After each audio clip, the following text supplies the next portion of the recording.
piano geeks and piano enthusiasts. My name is Elmer, My name is Mark. and we are PSI, Piano Scene Investigations. Back again, bringing you another show.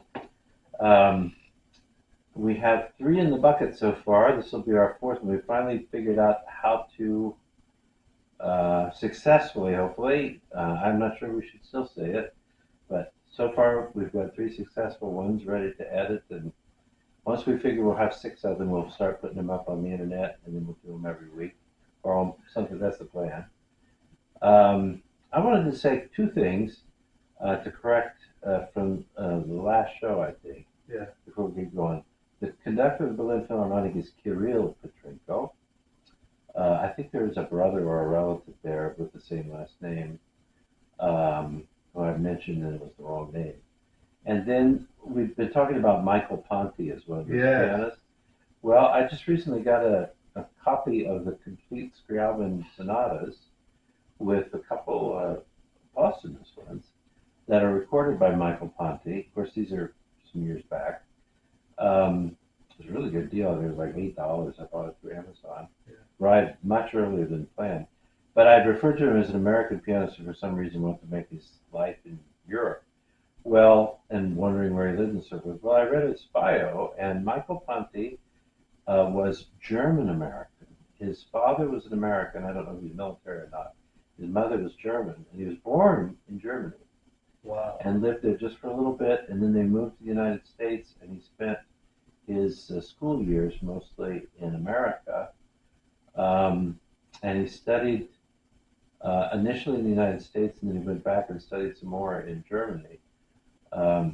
Interestingly, I forget the name of his teacher, but he studied with a man who had been a student. I think it was of Leopold Godowsky.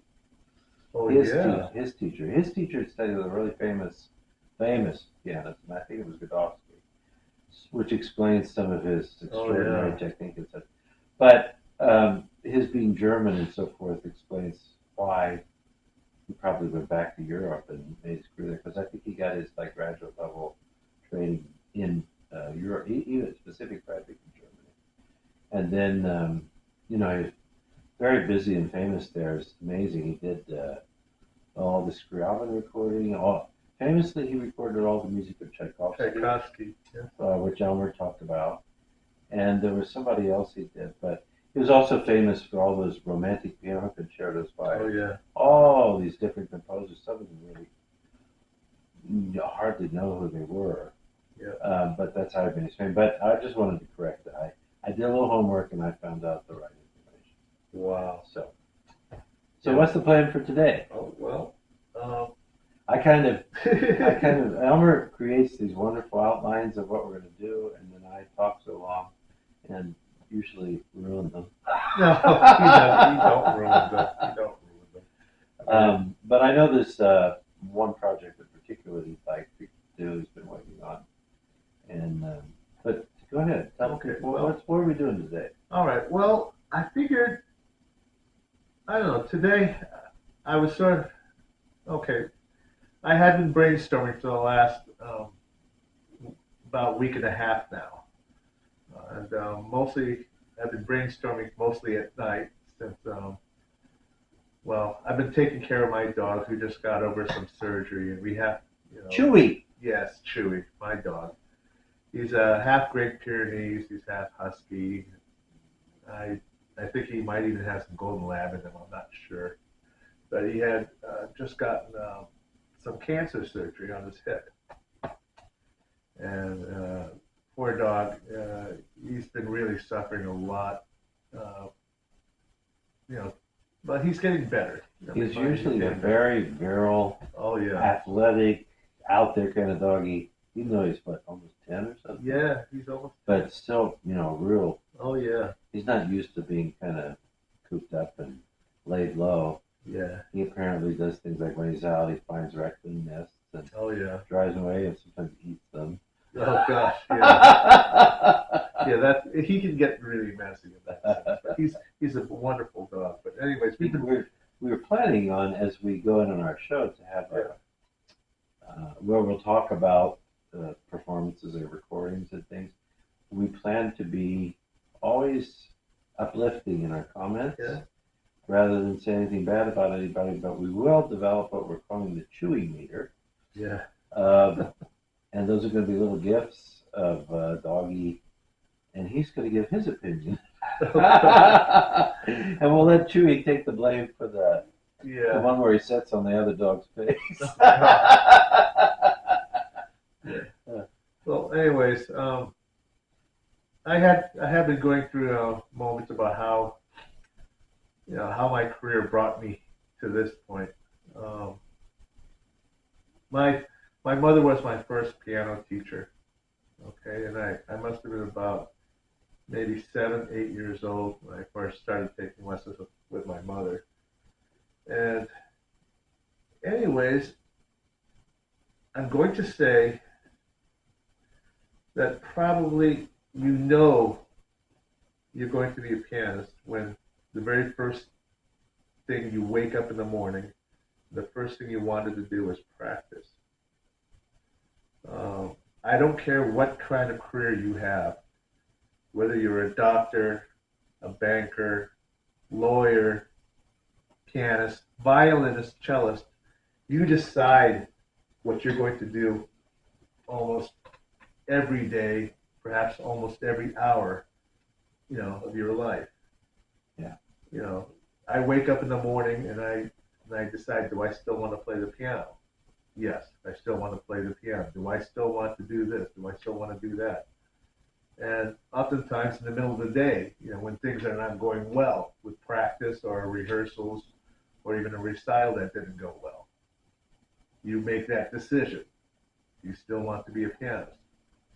So, any of you kids out there who are watching this podcast, you have any inklings about wanting to be a pianist? The first, I'm going to say this out loud. The first thing you must have is desire. Yeah. The very first thing. You wake up in the morning, and the first thing you want to do is practice. That's only the beginning. My condition for taking a younger pianist into my studio is, do you want to do this? Yeah. You want to do the work? You really want to do this? You understand, as I describe it to them, kind of what you need to do if you want to realize this? If you really want to do it, I will not take a student anymore. I'm lucky enough where mom and dad want them to take piano lessons, but the kid hates it. Because that's bad energy for everybody. Yeah. And usually the kid wins. Oh, yeah. Eventually. Absolutely. If the desire isn't there, then it's not going to happen. It's not going to happen. But I would say in my own life, my parents, we kind of refer to us as a insignificant little Bach family because everybody in my family were musicians. My baby sister, 7 years younger than me, and me, were the only ones who did it professionally. But our other sister also was a musician, and my mother and father were both pianists, organists. My dad was, I think, the most natural of all of us. And Dad was pretty cool. I mean, we were, I'd say upper middle class. But Dad was always willing to pay for the music lessons, so long as we practiced and we really wanted to do it. And I personally think, in a way, I said this to my father when we got back together the last 4 years of his life earlier in this century. I think I kind of realized my father's dream. He, however, came from a broken and a pretty poor family. They did, pay for him to do lessons with a remarkable teacher. And my father could still sit down in his 70s and rattle off parts of the Grieg Concerto, the Beethoven Third, the Heroic Polonaise. I mean, it was amazing. He had a very facile technique. And then when we were growing up, you'd be upstairs and you'd hear your instrument being played down in the music room. And you knew it wasn't you, Yeah. but it was Dad. He just picked up everything and tried to learn how to do it. And I was really proud of him that when he was probably about 45, he seriously took up the violin, took lessons. One of my touching experiences was when I was, I don't know if it was when I was in Japan or Yeah, I think I was in Japan at the time, but I came back, and my dad had a student recital at Centerville, I think it was, at the school down there. And he was the oldest of all the kids. There's like these little kids, squeaking away in their violin. And Dad played some kind of an Italian sonata thing with keyboard, and I accompanied him. Wow. And he really did well. I mean, he played well, had a great ear. He could play by ear. I mean, his biggest passion was playing the theater organ. And I saw that guy sit for 3 hours at a time, never crack open a book, and just play all kinds of music. Had great pedal technique, and he was amazing. Dad was an amazing, gifted, natural musician. And I think I kind of ended up living his dream for him.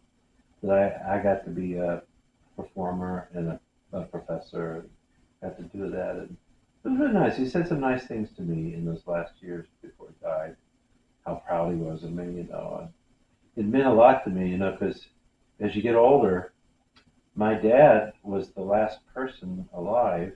Well, my mom's still alive, but she lives far away, and we don't see each other very much.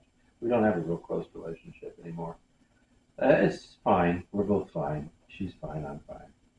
But she went her own way, and but Dad used to occasionally say, "I remember when we first brought you home from the hospital, you were just this little tiny thing, And he was the last person alive that remembered my whole life. Yeah. Could remember things that sometimes I even forgot about, lessons and concerts that I did. And he was really proud of me. He said, "I'm really proud of you for all the things that you've achieved and all of that." So it's been a rewarding life for me. Yeah. I think for Elmer as well. Oh, yeah. We're so incredibly passionate about it. That's why we're doing this show. Why we like to talk about it. Oh yeah, These absolutely. podcasts were born out of his lessons. The guy brought me the transcendental teachings. I think we told you that story. Yeah. And it was I supposed still to be, laugh about and it. and he pays me for an hour, but the lessons kept getting longer and longer. Yeah. Sometimes it'd be up to 3 hours, and part of it's because we talk and jabber Yeah. amidst working on musical problems and things. But we just discovered we love talking about it so much, and we've discovered we have a lot of, because we're similar age. He's pretty close to Yeah. my age, and Yeah. we have a lot of the same books in our library, Yeah. A and lot. we hope that you love the chatter and the natter. That's why we say it's for geeks and enthusiasts. Enthusiast. Yeah. We figure you might just turn it on, and yeah, these are sometimes some long programs, usually at least 2 hours or 2.5 hours. Oh, sure. We're shooting for probably maximum 3 usually, but Yeah. you can turn us on and listen and clean your house or Yeah. prepare dinner that night.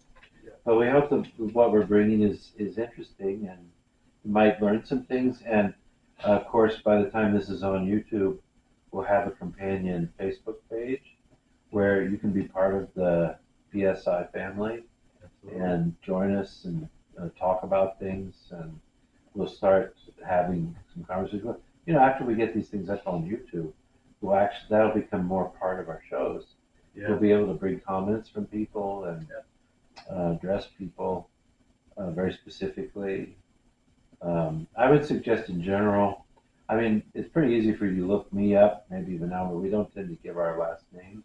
Yeah. But you're going to be able to find me Yeah. on the internet and all kinds of stuff. But I would suggest if you don't want, some crazy person looking you up, you use either an on-screen name or your first name or something to identify yourself. But yeah, we just do it because we love doing this. And I interrupted Elmer again, of course. Oh, that's okay. Tell me, so go ahead. Well, with a name like that, really. So, but anyways, so I mentioned desire, right? Desire to play the piano. I want to say as well, the second thing you need is the support of a very loving family, which Mark has, and I did. I did as well. Much like Mark, I come from a musical family. As a matter of fact, mine goes back to my grandfather on my mother's side. So you're talking about My grandfather was, I'm going to venture to say he was probably born in around 1900. So, and as a boy, in the Philippines, you have to find somebody that has any Western classical music is a very rare commodity. And so my grandfather, at a very tender young age, um, was from a village. And the story I was given by my mother was there was these Catholic missionary nuns that came to Philippines to do missionary work. And apparently they discovered my grandfather. We had a German nun who was a musician, a French nun who was a musician, and an Italian nun who was a musician. Wow. And so he got the best of all these worlds, German, French, and Italian. Mom said he knew all the pieces of music, opera, string quartets, because they taught him how to play string instruments. Wow. One of his main instruments was the violin. Wow. So he played the violin. I have his violin. And I play I somewhere. didn't know that. Yeah, I do have his violin. That's so But cool. it's really old. Yeah, well, It's really old. And the strings, everything needs to be redone about it. So, but anyways, when my mom brought me home from the hospital for the first time in the Philippines, my grandfather took one look at me and said, "He will inherit my violin." wow. So I was supposed to play the violin, but that never really took. That's like Arthur Rubinstein's story in my Yeah. young years. He said his sister was playing the piano, and at the time, Yeah. Famous Jewish boys were violinists, And he said he was a little boy, and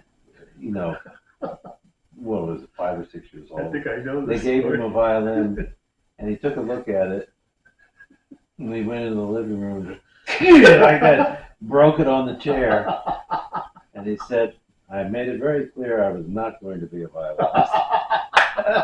And then he was one of those, from his sister's point of view, probably obnoxious little younger brothers Yeah. who would sit down or practically stand at the piano and play her pieces on the piano better than she could. Yeah. God, I love that And then guy. eventually, his parents realized, well, there's something here with this kid. His mom eventually took him to meet Joachim, the great German violinist, Brenda Brahms, in Berlin, and Joachim set him up, and there his life got started from there. My family was musical, but not classically. Yeah. My dad was probably the first to really seriously delve into the classical world, but my maternal grandfather had a lovely singing voice, and I saw a photo. He showed me a photograph one time when he was a young man. He was in a barbershop quartet, Wow. and he sang second tenor. Ooh. And they competed. They went to competitions Wow. and sang and stuff. He used to sing to Katie, my baby sister, out on the porch in the evenings. He'd hold her when she was a little baby and quietly sing to her to put her to sleep. And then Grandma and Grandpa came over to watch us while Mom and Dad went out or something. And I remember one time, Grandma just cackled like a witch. She was laughing so hard.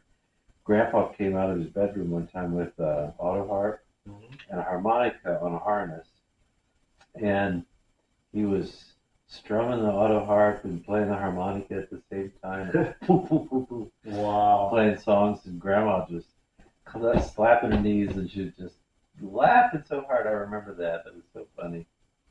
So, and everybody loved music in our family. We came from a period of time where rock and roll had just gotten its birth in the 50s. And, the white people in America had kind of taken that music from the black people because of the unfortunate racial circumstances in our country back in those days. And, Elvis and a lot of people early on in those days basically appropriated black style and black techniques of performing because they weren't allowed most of the time to have that access to things the way the white folks were. But still, the predominant instrument was still, in our time growing up, piano. Oh, And most people took piano lessons, you know. yeah.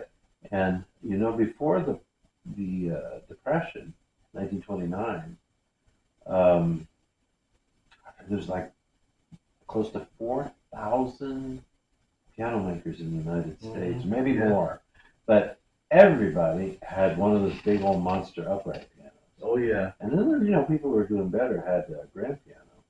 Mhm. My dad had, I forget what the upright was that we had in our music room, but Dad bought one of the first G2s, which was a 5.4, 5.7 Yamaha, when the Yamahas first started to hit the country in the 60s.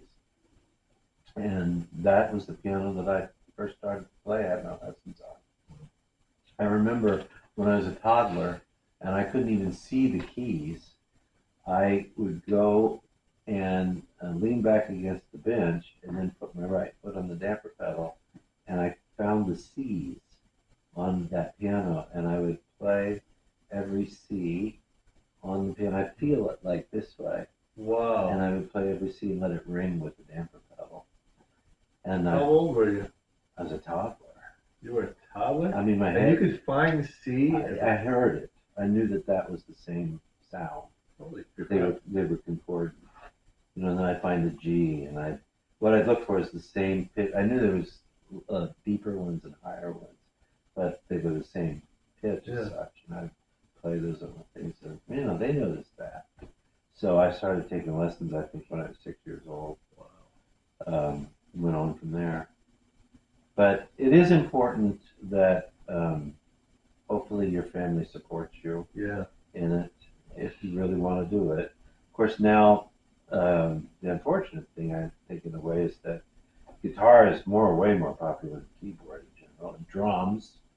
But um, and then, you know, because everybody has phones, these smartphones that do Yeah. everything. When you think about, you know, back in our parents' generation, uh, certainly our grandparents' generation, my grandparents didn't have a television Yeah. until the 70s, I think. They had a little one that they put in the living room, and Grandpa only watched Dragnet, which he had heard on the radio, or the previous version of it. He watched once a week. He watched Dragnet, and then he watched the 11 o'clock news with Omar Williams doing the sports from Channel 7 and 8. That's all that he listened to. Grandma had a little tiny TV, black and white, in her den because she was a night owl. She'd stay up till 1 or 2 in the morning, Wow.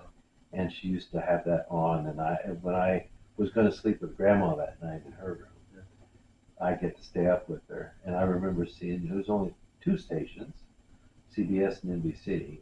And in the 70s, at some point, ABC came on. But I remember watching TV, and then the jets would fly by with the flag flying, and we end today's broadcast, you know, and everything.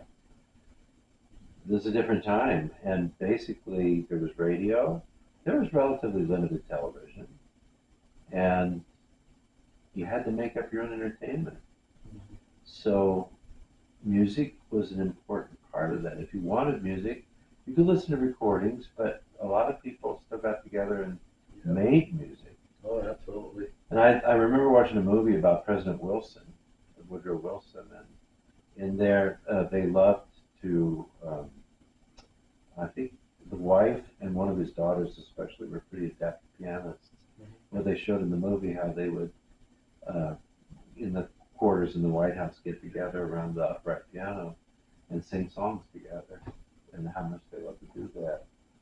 And Dad, being the amazing musician he taught himself how to play the accordion, Jeez. which was a very popular instrument in the 40s and 50s. And we used to go to these Jenkins Faulkner reunions. This is my mom's side of the family. 300 people or something. Yeah. And Dad would take the accordion with him, and then some other folks would show up with some instruments, and they just jam together and sing songs and stuff like that. The big deal. Dad was known. Thank God he married into the family because we got us a musician now. Yeah. But go on. So, all right. I was going to say about the Philippines. Yeah. I was lucky because of my association with the Columbus Minor Corps, German singing chorus here in Columbus. Yeah. I got to know Otonia Gonzaga, who was an amazing opera singer. Amazing Yeah, opera he singer. was. You can look him up on YouTube. He was born in the Philippines and learned to sing there. And then he was a teacher. Became a teacher. I think he was a high school biology teacher or something. Okay. And for whatever reason, he was in Philadelphia. And he did a performance at the church. And somebody heard him sing. And by then, I think he was in his mid-20s or so. Yeah. But they were so taken with him that his name got mentioned at Curtis, which is in Philadelphia, right? And he ended up, I forget who his teacher was, but he ended up studying at Curtis. And then after that, um, he realized he could possibly have a career at this, but there was still a lot of racism, especially in the opera world at that time, in America. You know, it took forever for Marian Anderson to finally get in with Rudolph Bing, I think, into the Met. And he went to Germany, and the Germans took to him immediately, and he became a house singer. He had his entire career, his entire adult life in Germany. And then the last part of his life, the last 20 years, he was a house singer for the Wiener Staatsoper. And he would come here in the summer and sing with us sometimes. And I have some recordings of his, and you can look him up on YouTube. And there's an interesting video, German television video, where they're singing some popular opera arias and operetta. And they're kind of staged, and they got a chorus and everything. There's three different tenors, very different voices. It's like a much earlier version of the three tenors, long before the big boys ever got to doing it.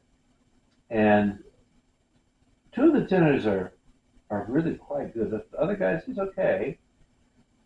Very different qualities in their voices, but clearly heads and tails above the three of them was Otonio Gonzaga. Tony. He was an amazing singer. He was from the Philippines. Wow. Go ahead. Yeah. Well, anyways, okay, so what have we mentioned so far? Desire, support of a loving family. Third thing you need is a very good teacher. It's a very good teacher. Fortunately, my mom was a very good teacher. But eventually, we had to go beyond that after that. And trying to find a good teacher was very difficult. So if you're ever looking for a teacher, I recommend if you find a teacher that can play, that you can. Yeah. I'm sorry. I mean, there's going to be some people out there that are going to disagree with me just because someone can't play, they can't teach. No, I'm sorry. They have to be able to play. Yeah. Otherwise, they won't be familiar with the proper technique, arm strokes, finger strokes, rotation, and all the aspects of piano technique. Performing artist. Yeah, absolutely. There are some great teachers who may be beyond their prime, and they mostly know what they're doing teaching. Yeah. They can give you some incredible insight. Oh, absolutely. And that's still possible at the beginning, but it does help to have someone who really is in the game, because if they're in the game, they're doing it. They're surviving it. They're making it happen. Yeah. I was lucky in growing up in Springfield. My dad was, as I said, a wonderful pianist. He did some teaching of his own. He wouldn't teach me though. He said the problem is if I knock you off the bench, would you think that I did it because I'm your father or because I'm your piano teacher? And he said, I think that you would react or respond differently. Yeah.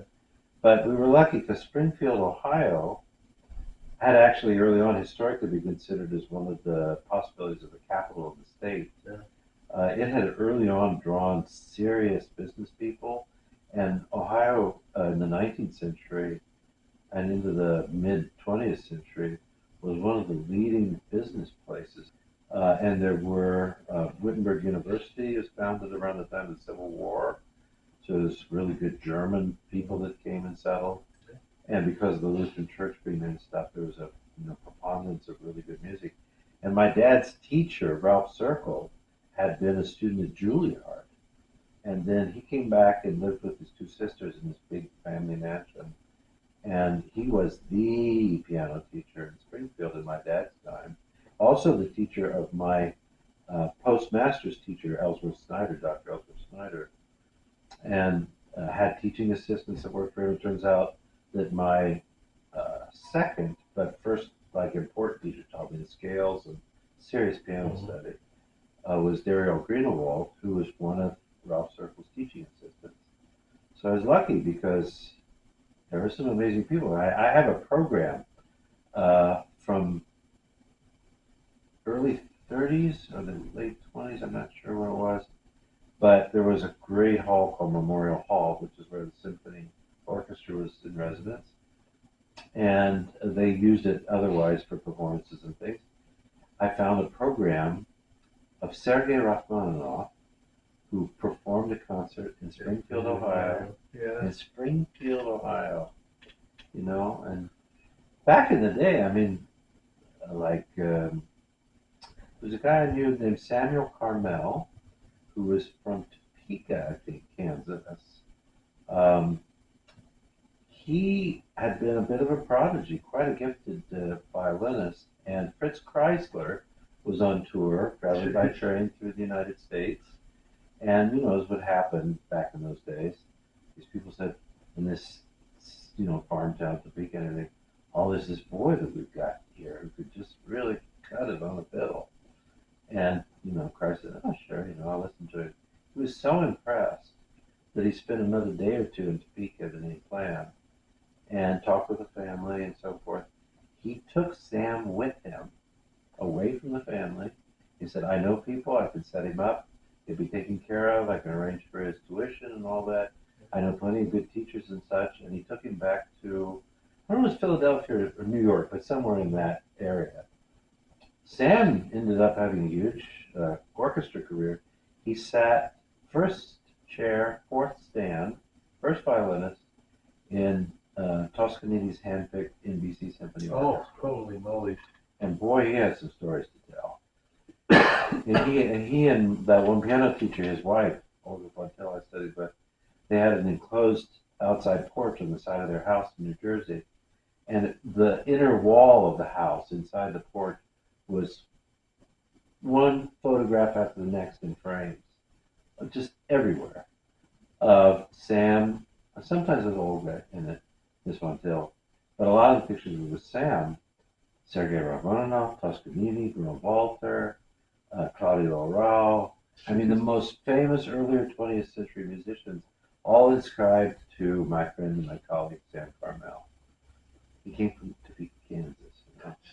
So, back in the day, but I still think, because, and I think the new, I mean, it's more common in the States now.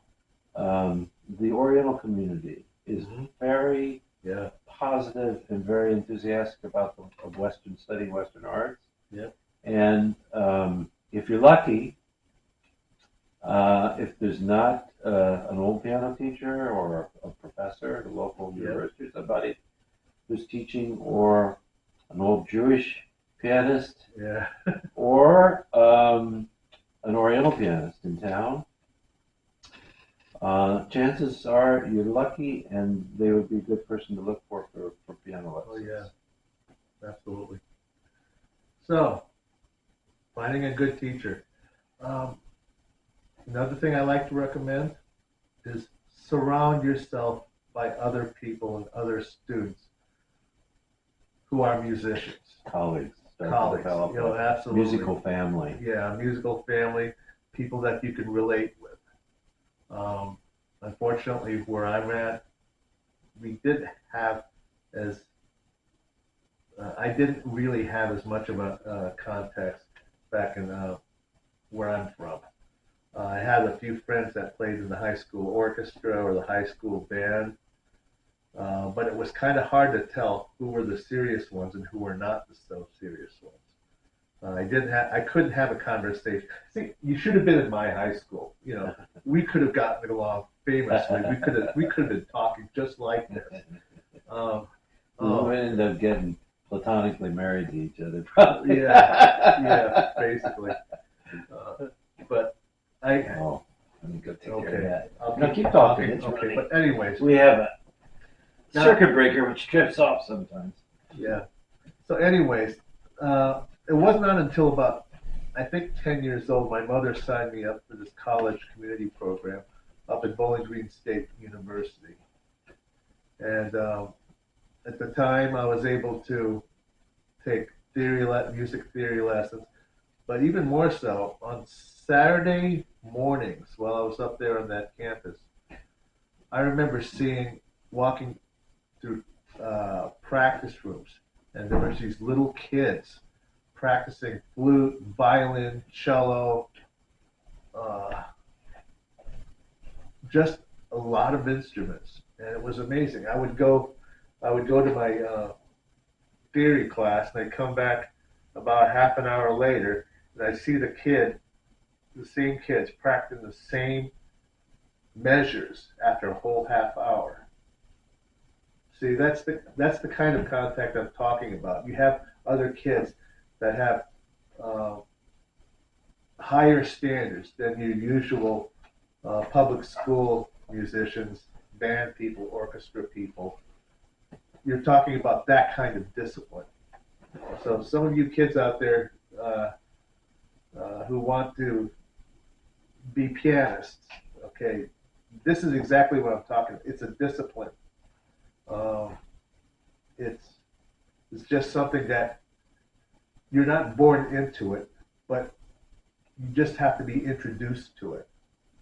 Um, Find a college community program where they have kids like that at a school that are striving for to perfect their instrument or to perfect their voice technique, who are singers. I mean, I even met those.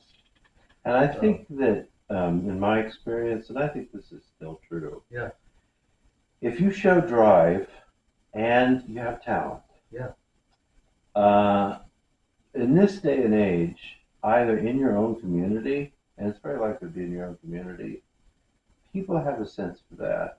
yeah, They can smell it, they can recognize it, and you can do a little concert at the church or something, or play something at school in the talent show or this or that.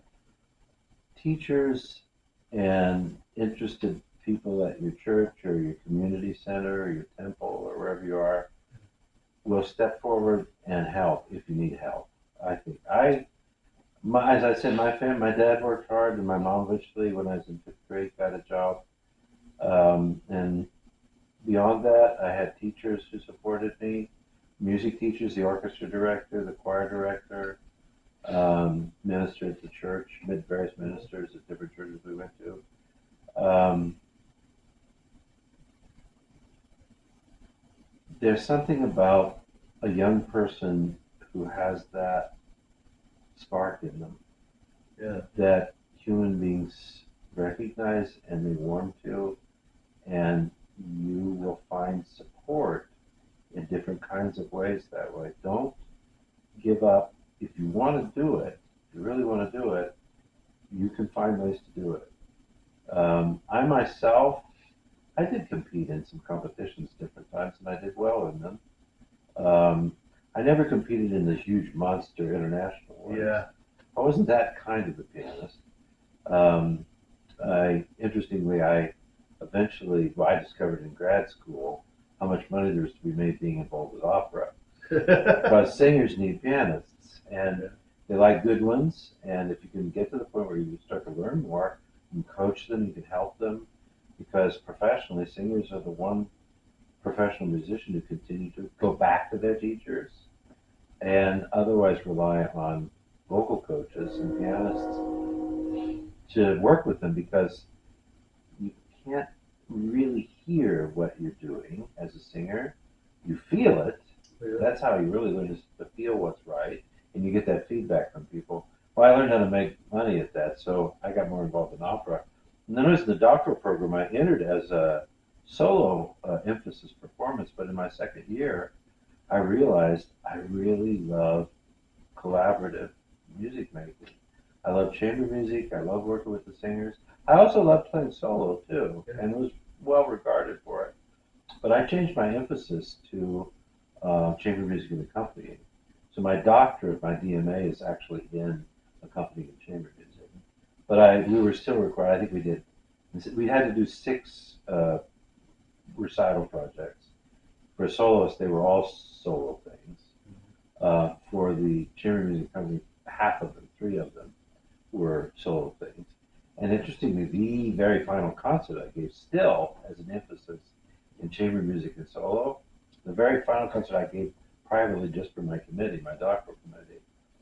You have to give them your entire list of repertoire, everything that you've ever learned that you would consider in your playing possibility.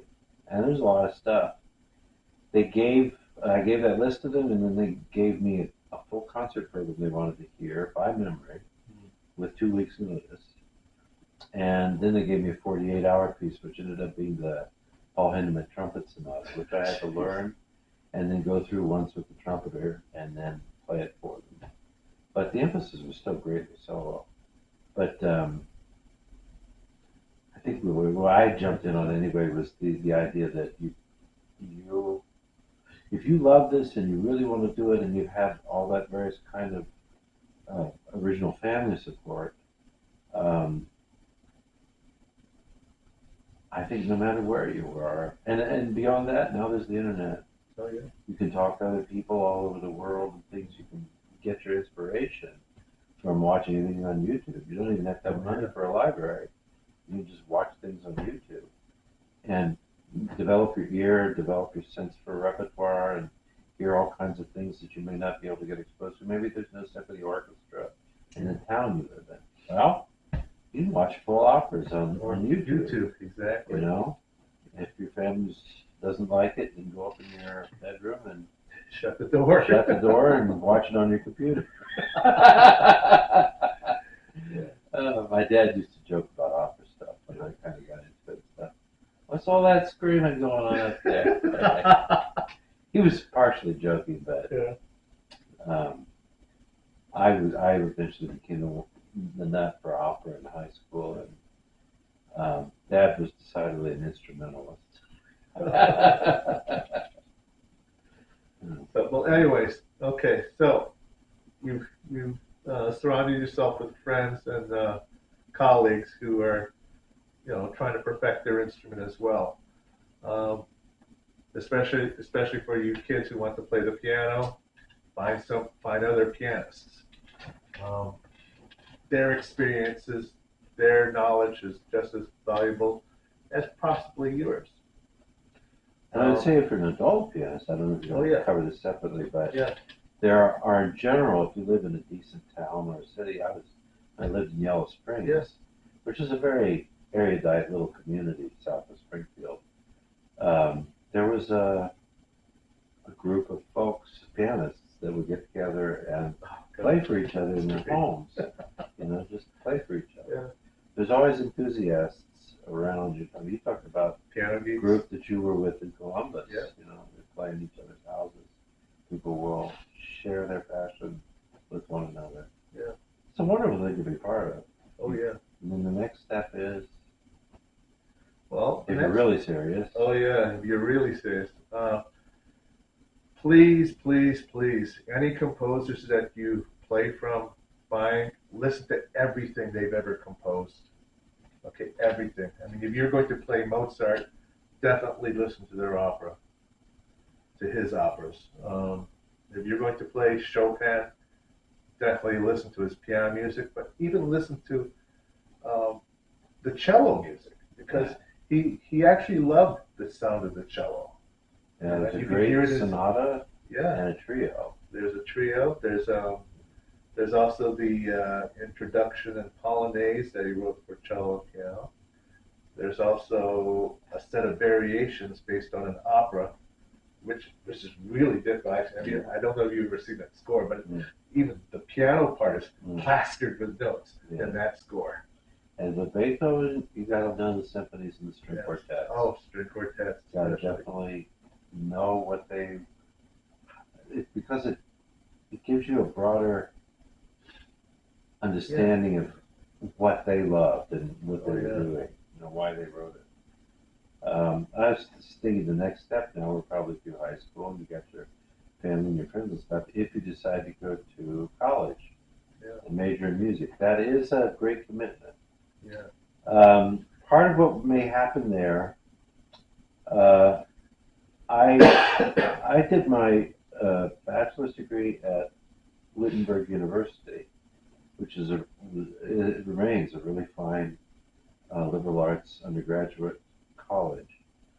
Um, and at the time that I was there, the music school was very strong. I think they have a music department now.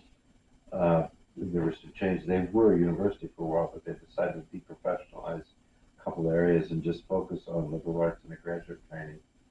But there was a professional school of music which had master's degree in sacred music, and they had a divinity school that also offered masters. But they had better than 99% placement for their grads in grad school. They were very well trained. It was tough too because when I started in my freshman year, there were 14 um, performance majors. Mhm. It was a small school. I mean, I think the graduating class was usually maybe 250 people from the entire university or college.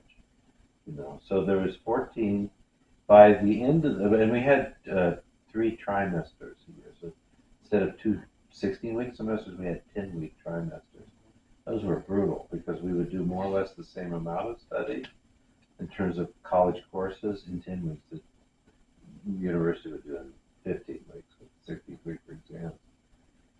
By the end of the second week, we were down to 8 performance majors. 6 of them decided to move into music education. Wow. Um, by the time I graduated, by the senior year, there were 2 of us left out of the original 14. It was very hard and very competitive. There is a winnowing process that you'll hit when you get to the college level. And come on, it's like that with everything, right? But I would say that in my time, especially for example in Madison, there were a lot of scientists and doctors who were excellent amateur musicians, Yeah. passionate dancers. And the nice thing for them is they had the money to buy good instruments. Oh yeah. I knew a Yeah. physicist who had bought German Steinway, no, German Bechstein, that Georges Boulez had used in his famous London Liszt recording. Oh jeez. He had this instrument and he bought it and put it in his house. And at the time I was playing Ellsworth. I had learned the B minor ballad, the second ballad of Liszt, which I continued to play in my career and developed my way with it. It was one of the pieces that I was often asked to perform. And he'd heard me play it at the Frank Lloyd Wright Unitarian Church in Madison. And he followed me. He always came when I performed. And he said, you know what I'd love to? He paid me $150 to come over for just him at lunchtime. And he paid me to come over to his house and I played the Ballad and Funerai on George Boulez's Bechstein piano for him. Because he wanted to hear that music live on that piano. Wow. Because Boulez had played it. Come on, Boulez played it far more magnificently than I would have. But I played it very well. But not to poo-poo myself, but come on. What he was looking for was, I'd really love to hear that music on the piano with George Boulez. Yeah. He paid me $150 to do that. Wow. So there's some good things. And I'd say you can keep your passion and you can continue to study, you can continue to do it, even if you don't do it professionally. Yeah. An interesting statistic I learned a long time ago was that there are 2 professions which involve about the same amount of preparation and study for the average professional in terms of a minimum of probably almost 10 years of academic work, and then whatever preparation had gone into that before in school, especially high school, for example. But the outcome in terms of professional remuneration are at opposite ends most of the time. Mm-hmm. But the 2 professions requiring the most commitment and discipline, just in terms of all those unseen and unknown years, to people probably realize a little bit more with doctors. But professional musicians and professional physicians spend the most amount of time training to do their profession. But of course, the average musician, like me and Elmer, we're pretty much, check to check, month to month, year after year. Sometimes better times, sometimes less. And I don't think the medical world is always that satisfying for doctors anymore either. But of course, in general, they make a decent living if they can live with the stress and everything. I always thought it was interesting that a professional concert pianist, for example, and a professional physician and or surgeon spend relatively equal amounts of time mastering their profession. Yeah. But, and one can argue that they're both equally important, especially the Europeans would appreciate it more, that a concert presented to you from the hands of a real master at the keyboard can have a profoundly spiritually moving effect on you, which can really affect you in terms of mind, body, and soul. And of course, you have heart surgery done by a surgeon, he would have had a very profound effect on you as well. Okay. Anyways, moving on. Okay, so what did we talk about? We said listen to all the music. Introduce yourself to all the music of the composer you're playing. Another thing, perform. Perform any chance you can get. Any chance, any opportunities, whether it's in a church or at a friend's house, at a party, recitals, accompanying another soloist, whether it's instrumental or a vocalist, get out there and perform. Share your enthusiasm Yes, for what absolutely. you love to do. Share it. Don't get caught up so much in the nervousness about it. Everybody's nervous. Oh yeah. I remember a wonderful Arthur Rubinstein was my hero growing up. Yeah. And long before there was computers and internet, I went to Wittenberg's library and found lots of articles in Life magazine, Time, and various musical journals about Arthur Rubinstein. I created these scrapbooks with all about Arthur Rubinstein. And I remember a picture from Life magazine, which had him with his coat and tails on. And it was during the period when he did his famous historic recitals at Carnegie Hall in the early 60s. Yeah. And there's a picture of him backstage warming his hands up over a radiator. Oh, gee. And the quote underneath was, "My nerves is the price that I paid for my success." Oh, gee. And by that time, the guy's in his 70s. Yeah. And, that never goes away. And I actually tell my students, if you're not nervous when you go to perform, then there's something wrong. Because you are doing something innocent, superhuman. Oh, yeah. And the people there are there to see you do it. Yeah. Now, I would say the stupid ones are there to criticize you. And they're not really that many. And in many cases, people don't know. And in general, what people are there is they want to share in this experience of hearing something magical and seeing something magical that you do. The other thing I was going to say, too, is don't worry about being memorized. Learn your music really well. Play it the best that you possibly can at that moment, realizing that if it's a great work, you will possibly come back to it again and again throughout your life, and you'll play it differently and hopefully every time a little better. Yeah. Because that's what the masterpieces are there for you to just inside yourself to discover more depth in the music and to be able to bring more and more physical experience to it. Don't worry about memorization. It is still a huge requirement for a while in the professional world. If you're going to be real super serious, in school you have to memorize, in competitions you have to play by memory. But I'm reading one of these books on a few of them we'll talk about as I finish them. One I've been starting on is a wonderful Scottish pianist actually, wrote a book on 19th century pianism and looking at the origins of the piano recitals, supposedly with Franz Liszt and things like that.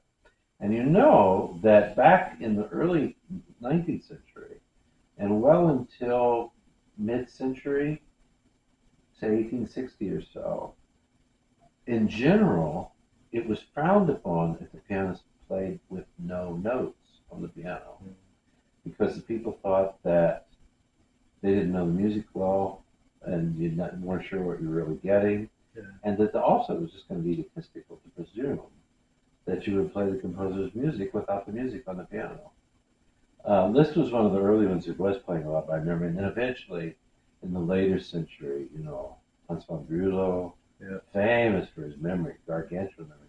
He even Claire forced, Sherlock. when he was conductor, he forced his Munich orchestra to stand, except for the cellists, and play by memory. Oh, Anton Rubinstein was famous for the huge concerts that he played all by memory. yeah. And of course, it eventually became the thing. That's what you do. But it's not a requirement. And I eventually, when I was a professor and as busy with everything that I was doing, I still concertized. But I started to just put the book up on the piano because I was playing a lot of music ever since my doctorate, at least. Tons of performances every year, and just not enough time to like get it up there so it's just secondhand. And then it's not a paraphrase to say, but a lot of concert pianists who do that play a relatively no. There's some of them that are remarkable, probably Jeff Lang, for example. But a lot of pianists are only playing a certain portion of repertoire each year. Maybe a few concerti and then the solo pieces, and that's their work for the year because they travel into it everywhere. And then that's that for that year, and then they do it again the next year. But when you have to do more than 40 performances a year and be a more than full-time professor, it's just not worth it. But I mean, the music would be up there, but in many cases, I'm not looking at it. Yeah. And I definitely feel that there's a difference between playing with the score and really knowing it, in a sense, by heart, as they say, versus having to put the glasses on and what's the next note, what's the next passage. Yeah. If you're doing that, you're not really ready to perform. Yeah. But don't get stigmatized by the memory thing. And some people have it, like Elmer. That's just what he does. He plays by memory. But I haven't. I mean, I still play some things by memory occasionally, but most of the time, I just put the music up there, and it's a helpful reminder sometimes of certain things. But it's in my heart. The music's coming from my heart. So that's one thing I'd say about that. Yeah. Okay. Now, next thing I want to bring up is, well, I'm going to have one of my grasshopper moments here. Okay. Grasshopper moments. Kung Fu thing. Yeah. If you all remember original Kung Fu. Yeah, the original Kung Fu. I call these the grasshopper moments. Some of you who are about our age will remember that show where he'll be walking around and an incident happens in one of the scenes, and he reverts back to what he remembers as a child. So, anyways, I want to recall a moment. I think I was about 12, maybe 13 years old, and I think my father took me out to the Camelot Records tapes store over at the mall. We had one in Springfield. Yeah, and I think it was my birthday. The occasion was my birthday. Did you have a membership card? Yeah. I don't think I did. I mean, remember they used to do it. If you bought enough records, you'd get credit, and you could get a free record. Well, on a paper boy's salary, you really couldn't afford much. That's But it was my birthday, and my dad. This was on my dad's tab, so we got out there, and I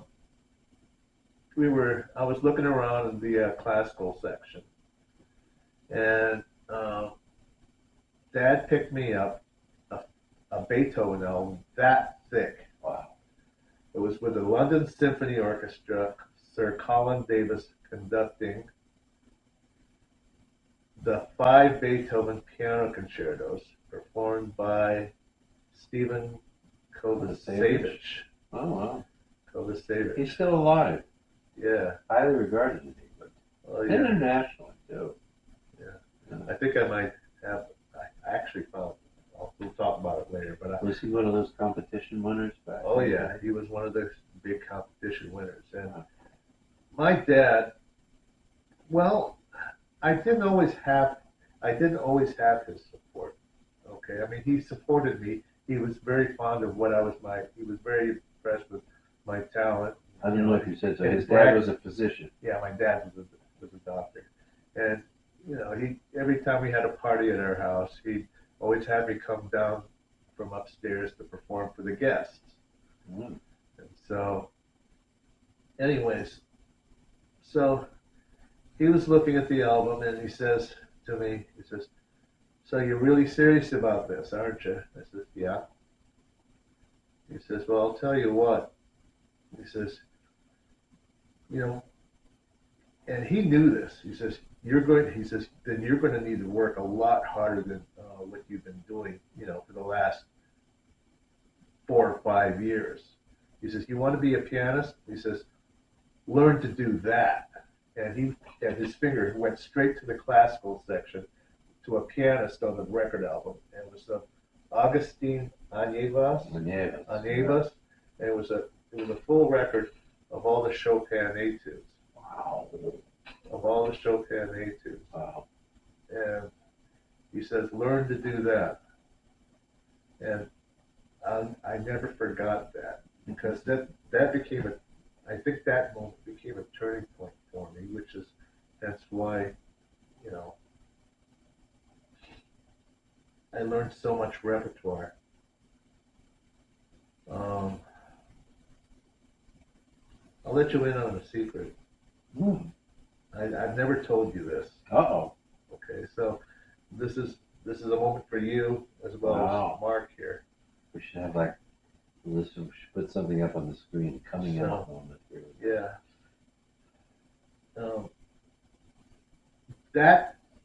That moment has stuck with me even to this day.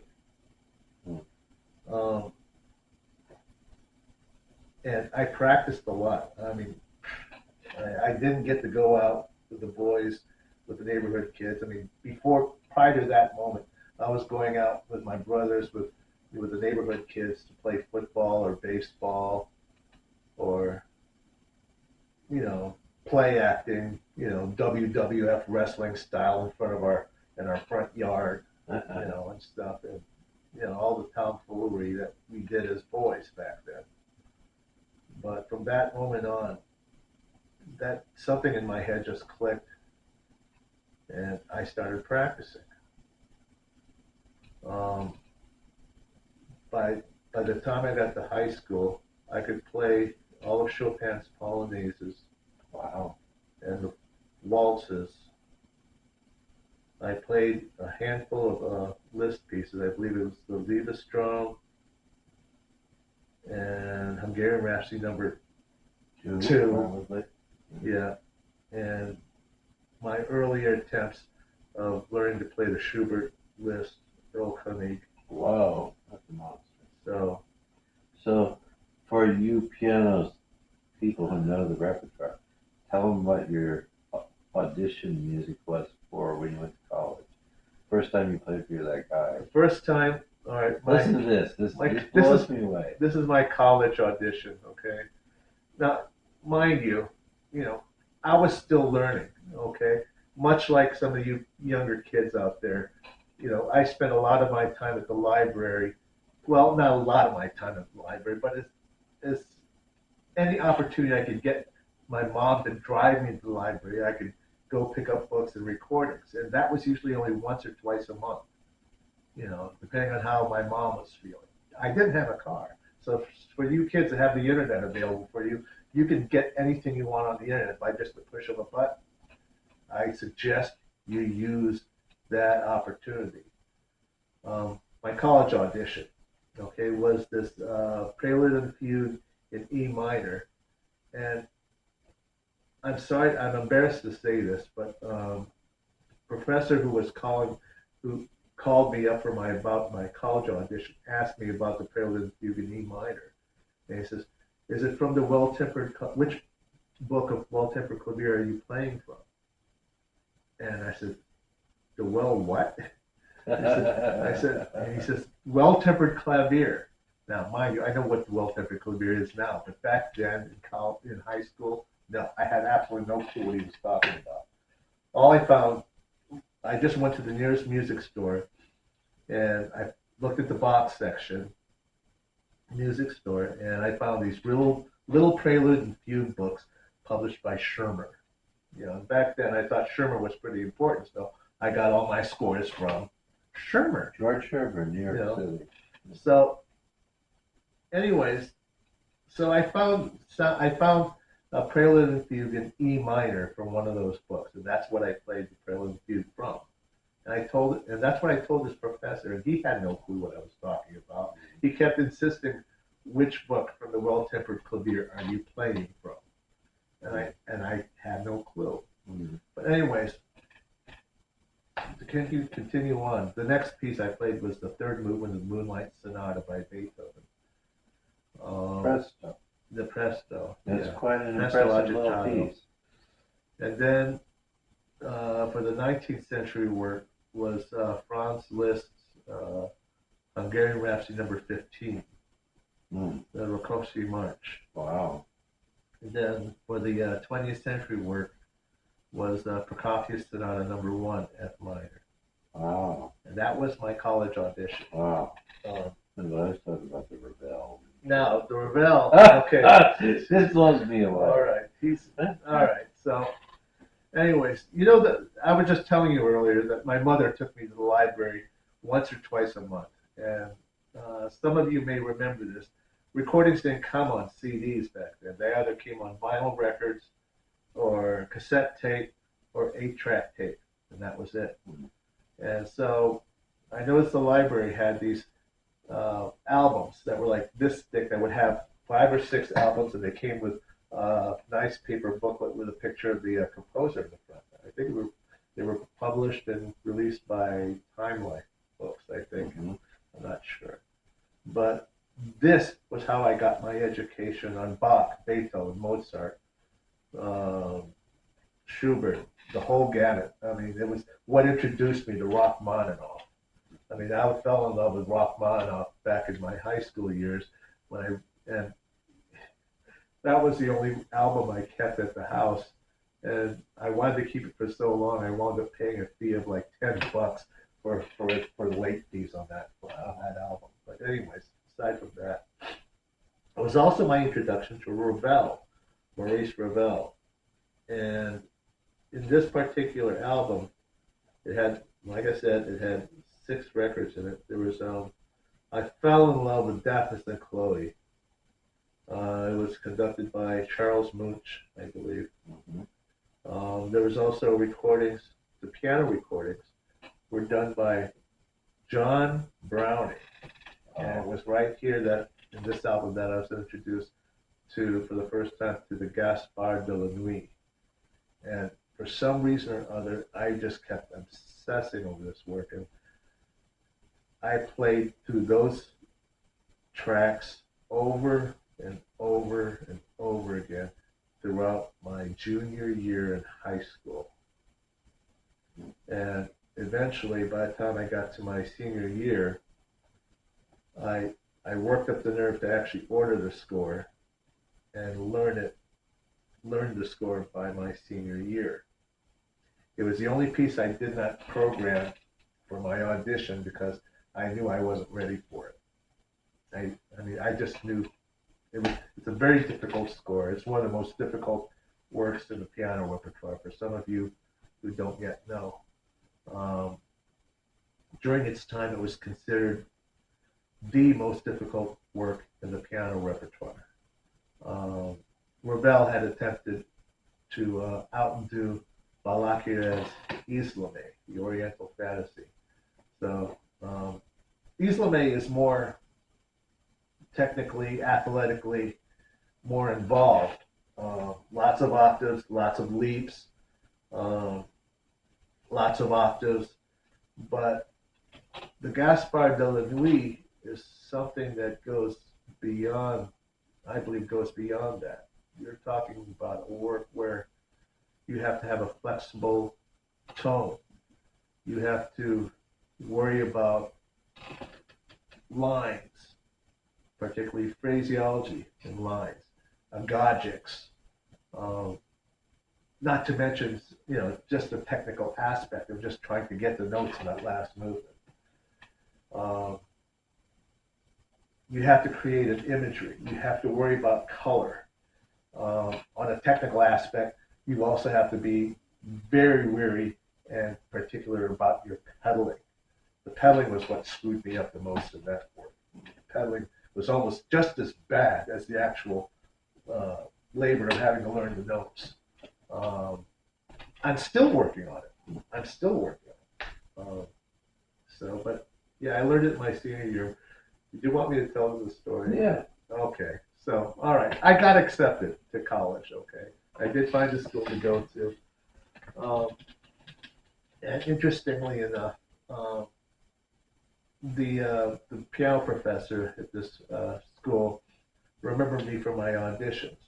And there wasn't very many pianists that auditioned for the school I went to as an undergrad. My freshman year, there were only 3 or 4 piano majors, I believe. Wow. The freshmen, just the freshmen. Okay, there were other piano majors there, the other upperclassmen, but freshman year there was, I think I can only count me and 3 other people. And walking through Sanborn Hall. Mm-hmm. Some people will already know what school I went to already, Okay. but anyways, the piano professor right away recognized me, picked me up and he says, okay. He says, I would like to meet with you for our first lesson on Saturday morning. He says, and please be ready. Have a piece ready to play for me then. Okay, fine. So we were still going through orientation, freshman orientation that week. And so Saturday morning finally comes by, and I get up early to go to the music building to warm up, to get ready for my little lesson with my teacher. And so I'm warming up, and I finally go to the appointed time. And now, before I tell you about what actually happened in there, you have to remember, I'm from a small town in Ohio, and the kids where I'm from dress a little differently. Okay, we dress up much different from. Uh, well, I would imagine a lot of the kids around Ohio dress this way back then. And so I go in. So I go in for my piano lesson in the studio, and my piano teacher is sitting there in his chair, and very dignified looking individual, very Anglo-looking, very English-looking. Had the round wire rim glasses like this, prestigious, well-kept beard, little gray, much whitish gray hair, and he had to be in his nearly 70, nearly 70 years old. Nice gray suit, tie, very dignified. He sits there in his chair, and I walk in, and he comes out. He doesn't bother getting up. He doesn't bother getting up, and he looks at me, and he looks at me. He gives me one of these, okay? And he's like, "Oh dear." And he's like looking at me from head to toe. Now, mind you, I was just a freshman, and back then I dressed in. All right, I dressed in boots. I had jeans. I had a belt buckle. It was a wolf's head, okay? And I had a black T-shirt with a flannel shirt, over it. You were a bad boy. Yeah, well, this is the way they. Well, okay, I was a bad-looking boy, okay. And he looks me once over, and he notices the belt buckle right away because that's his first comment. This is, wow, that's quite a belt buckle you have there. He says, did it come with a motorcycle? And I told him that I couldn't bring my motorcycle because they wouldn't allow me a vehicle on campus. And he was, oh, good, oh dear. I could see his expression. He had his hand on his head like this, shaking his head like that. And yes, I did have a motorcycle. Okay, I didn't, and I was telling him the truth. I thought he was serious. It was a serious question. I told him I wasn't allowed to bring a motorcycle to campus because I was not allowed a transportation vehicle on campus. And so, anyways, once he got over the shock about the way I was dressed, he says, okay, well, I'd like to hear you play. And so, what are you going to play for me? And I said, well, I brought in Maurice Ravel's Gaspard de la Nuit. and, and I think I think he was surprised, but he behaved like he wasn't.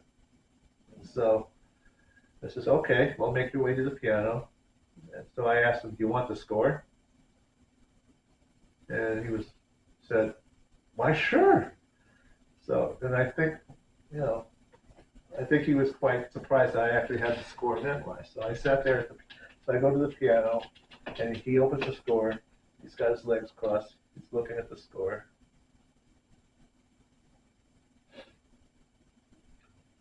He says, you may begin when you're ready. And so I begin with Ondine, first movement. And I felt like I played it well. I got to the end of the first movement, and I thought he was going to say something, but he didn't say anything.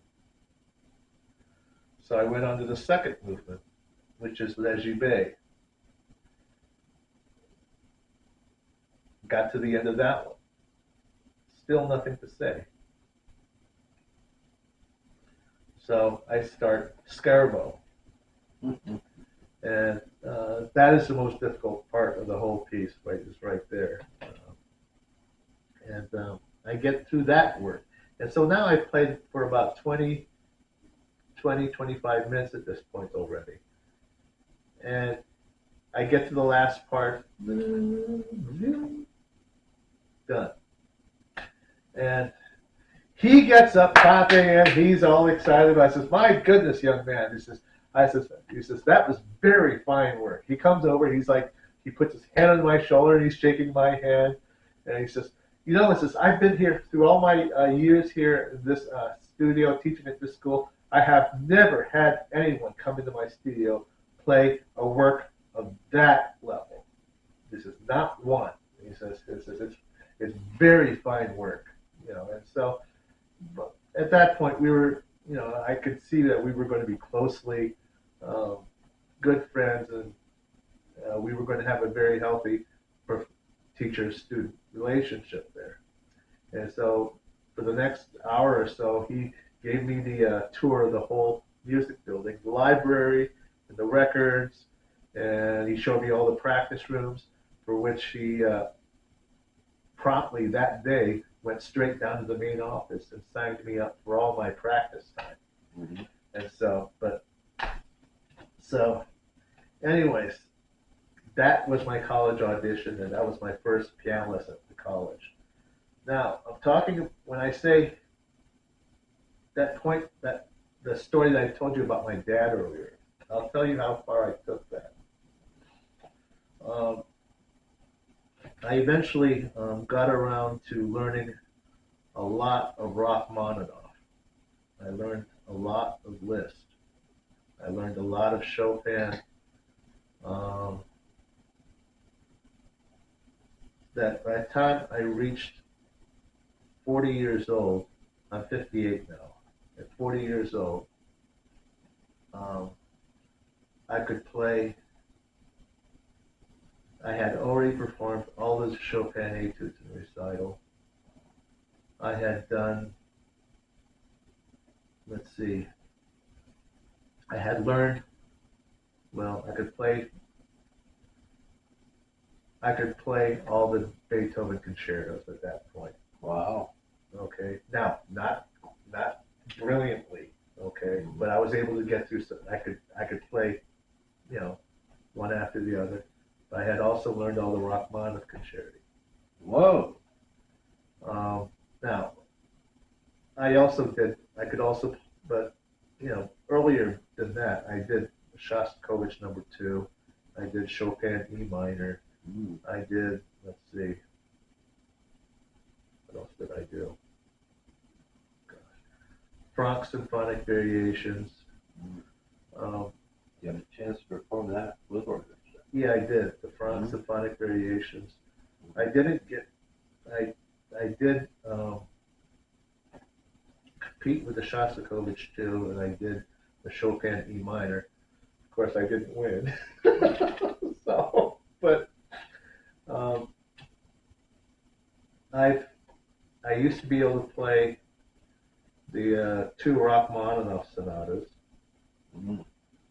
Rachmaninoff 2, I actually learned in both the 1913 to 1931 versions. At one point, I did learn to play Rachmaninoff's preludes. Let's see. It was just a lot of repertoire, Mm-hmm. you know, and to this day, I still hear my father saying, I could still see it, you know, where he said, you want to be a pianist, learn to do that. And so, anyway, which brings me to this. Ah, Do you remember this blue notebook? Everybody had been asking about it. I think 2 shows ago. Yeah, two Just shows found it ago. out. But this, and I urge a lot of you pianists out there to carry one of these, because you know it has some of my thoughts, but just as important, it's sort of become my bucket list of recital programs I've always wanted to do. Mm. In it, I have programs of how I was thinking of doing all 32 Beethoven sonatas.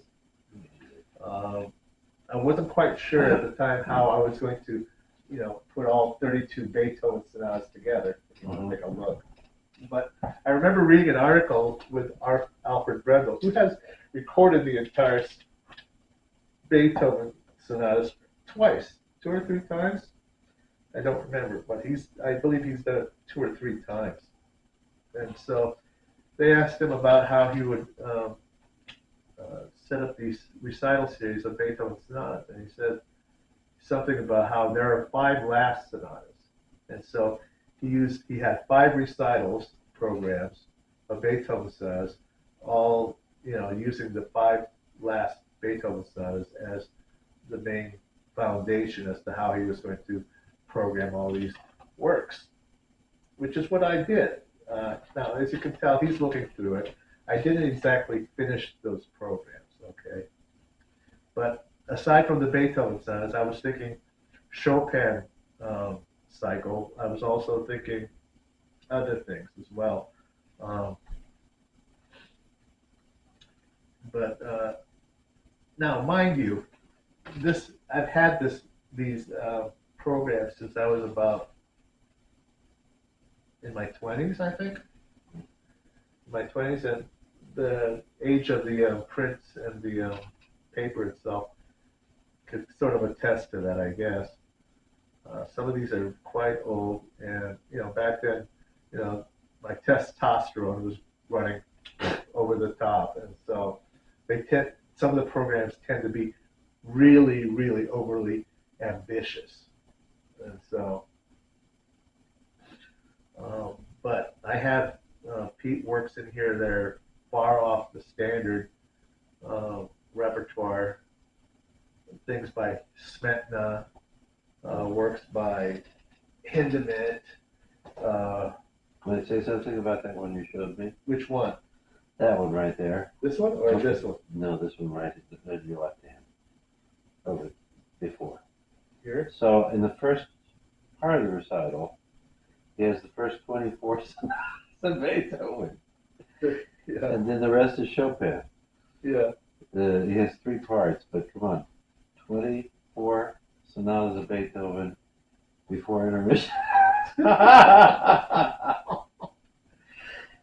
So, I think that would have stressed out Rubinstein's audience, but I'm talking about Enzo. yeah. He was famous for doing these 3 to 4 hour concerts, but So, come on. yeah, no kidding. Well, I'll tell you what I have done in here. I've done this one. Now, I didn't do the Ave Maria, though. I did the Liebes Botschaft. I didn't have time. I mean, I had set up a recital date to do a recital, and I couldn't get the works. I couldn't get Ave Maria down under my You played the fingers. San Giovanni? I'm sorry? You played the Don I Giovanni? played the Don Wow, Giovanni. listen to this recital program. The Beethoven 32 C minor variations, Beethoven's Les Opus 81A, and Fantasy of Chopin. Then in the second half is the Danse Macabre, that's on list. Not the Ave Maria set, but then which is the Schubert list. Yeah. But you played what? I played the Liebesbotschaft. Liebesbotschaft. Wow, that's a lot of notes. Yeah. And the Mozart list Don Giovanni. It's a Yeah. famous recording out of Horowitz back in the Yeah. 30s, right? Yeah. Yeah. Yeah. That's the one. Wow. But so when you brought me the Transcendental Etudes, yeah. played those in a concert, Yeah. that was a light day for you. No, oh no, that was not a light day. Are you kidding? I tell you, those marks, yeah, Right. yeah, that was quite an experience. I mean, it was during the COVID shutdown. You know, I was out of work. And they made us stay at home, so there was nothing else better to do except practice. So, what better way to to school your time by learning the Transcendental Etudes? Third version. Third version, okay. So, but let's see. There's another program here I actually did. I wonder if it's near the end.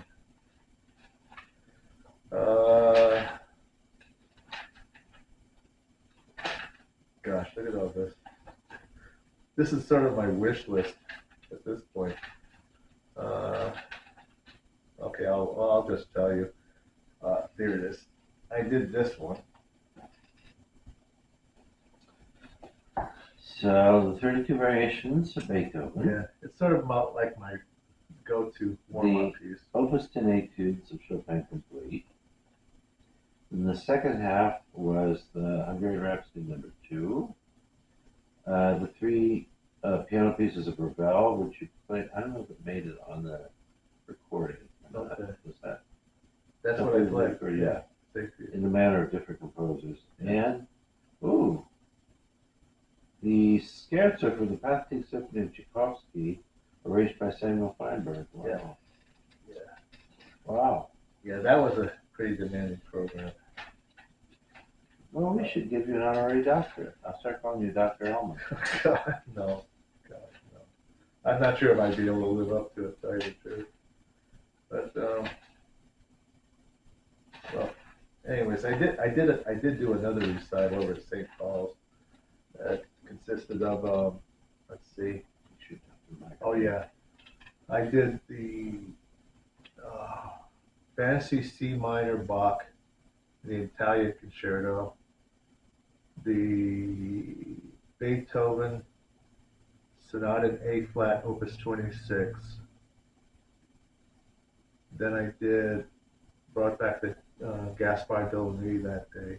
Wow. And two Spanish dances from La Vida Breve by De Falla. And I closed that recital with the Andante, Spignato, and Polonaise. Polonaise, yeah.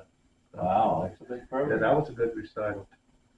And let's see, I think it was a couple of years after I did the Scarlatti-Tausig sonatas, Pastoral, and what was the other one? Oh, I don't remember. It's something. It's the two sonatas by Scarlatti-Tausig, and I did Mozart's Sonata in F major. That's 331. I think it's 332. 332. Commercial 332. Mm-hmm. And let's see. Paganini Liszt Etudes. Wow. Yeah, and that's the end of the recital right there. So I was having my Italian year that year. So That's some big concerts, buddy. yeah. So Wow. but anyways, as far as my old grasshopper story about my dad and growing up, I'd like to conclude it by saying, if you're going to be a pianist, whenever you play play with courage, play with confidence, and play with courage. Um, if playing the piano is what you want to have as your lifetime pursuit, I don't think anybody put it better than Nadia Salerno Sonnenberg. Oh, violinist. Violinist. I mean, look her up. She's phenomenal. She's sort of a take no prisoners type performer. Absolutely. She's one gutsy violinist, but I remember her saying once, I don't know if it was in a book or it was on a video that I once had, where she said that she says, I've spent my life fighting for what I love. And when music is your love, then you're in the fight of your life. Is what she said. And and she's right. She's right. You will be in the fight of your life. Anyways, I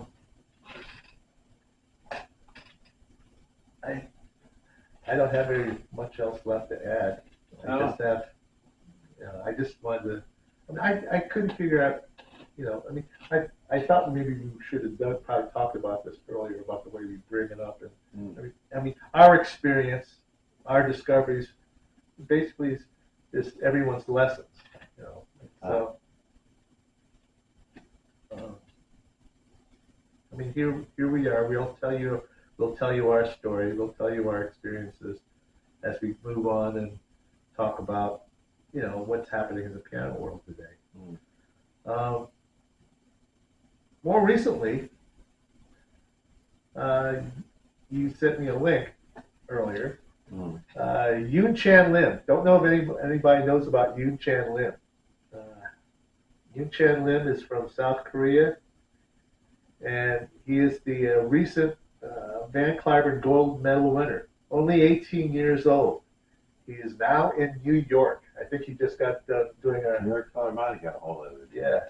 He last minute thing. Yeah, he performed the Rachmaninoff Third in New York, and so far the accolades and the critics are all unanimous in the way this guy performs. Only 18 years old, still so young. Boy, to be young, handsome, thin, and still be able to play the rock third. So, I think it was just last month he was over at Wigmore Hall in England, where he performed a recital over there as well.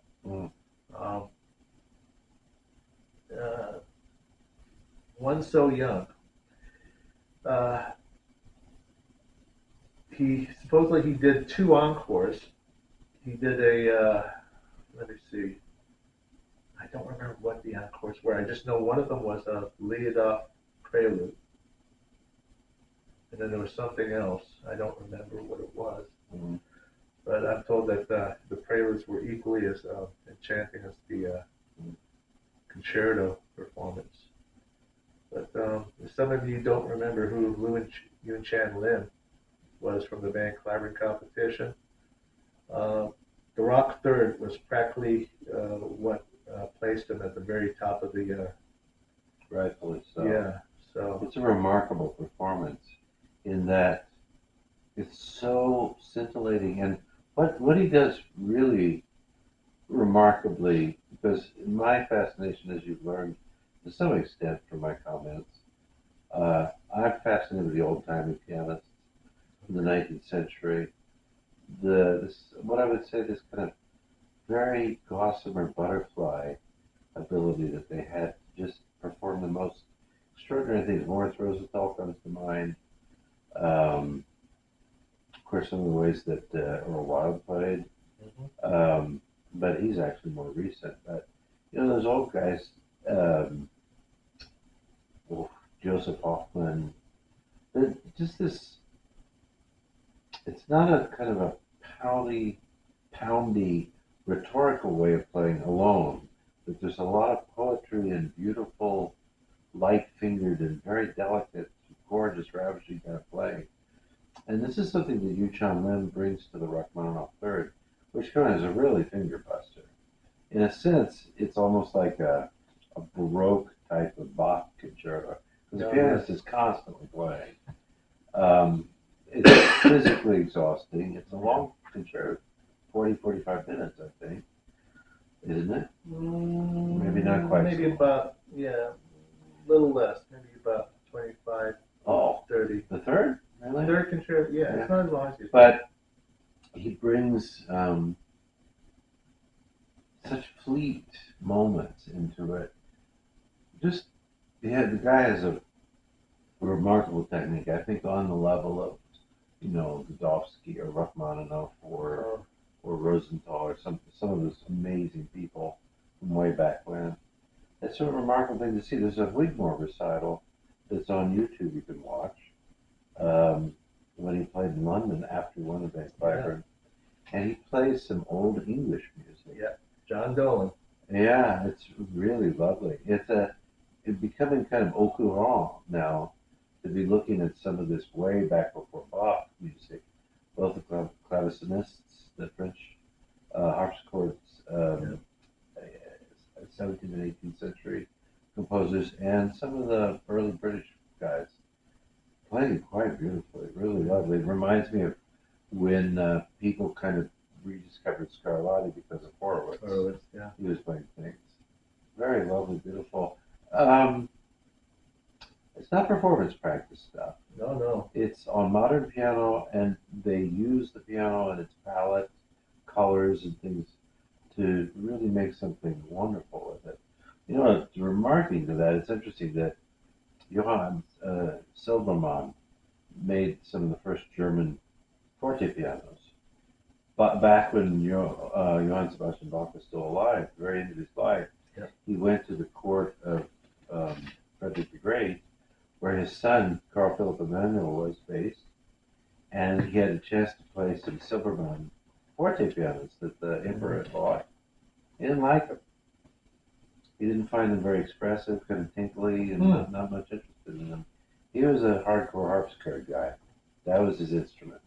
And really, when you compare the two, it took another 50 years. By the time Mozart's playing an Anton Walter, then there starts to be somewhat more, it becomes a more unique instrument unto itself.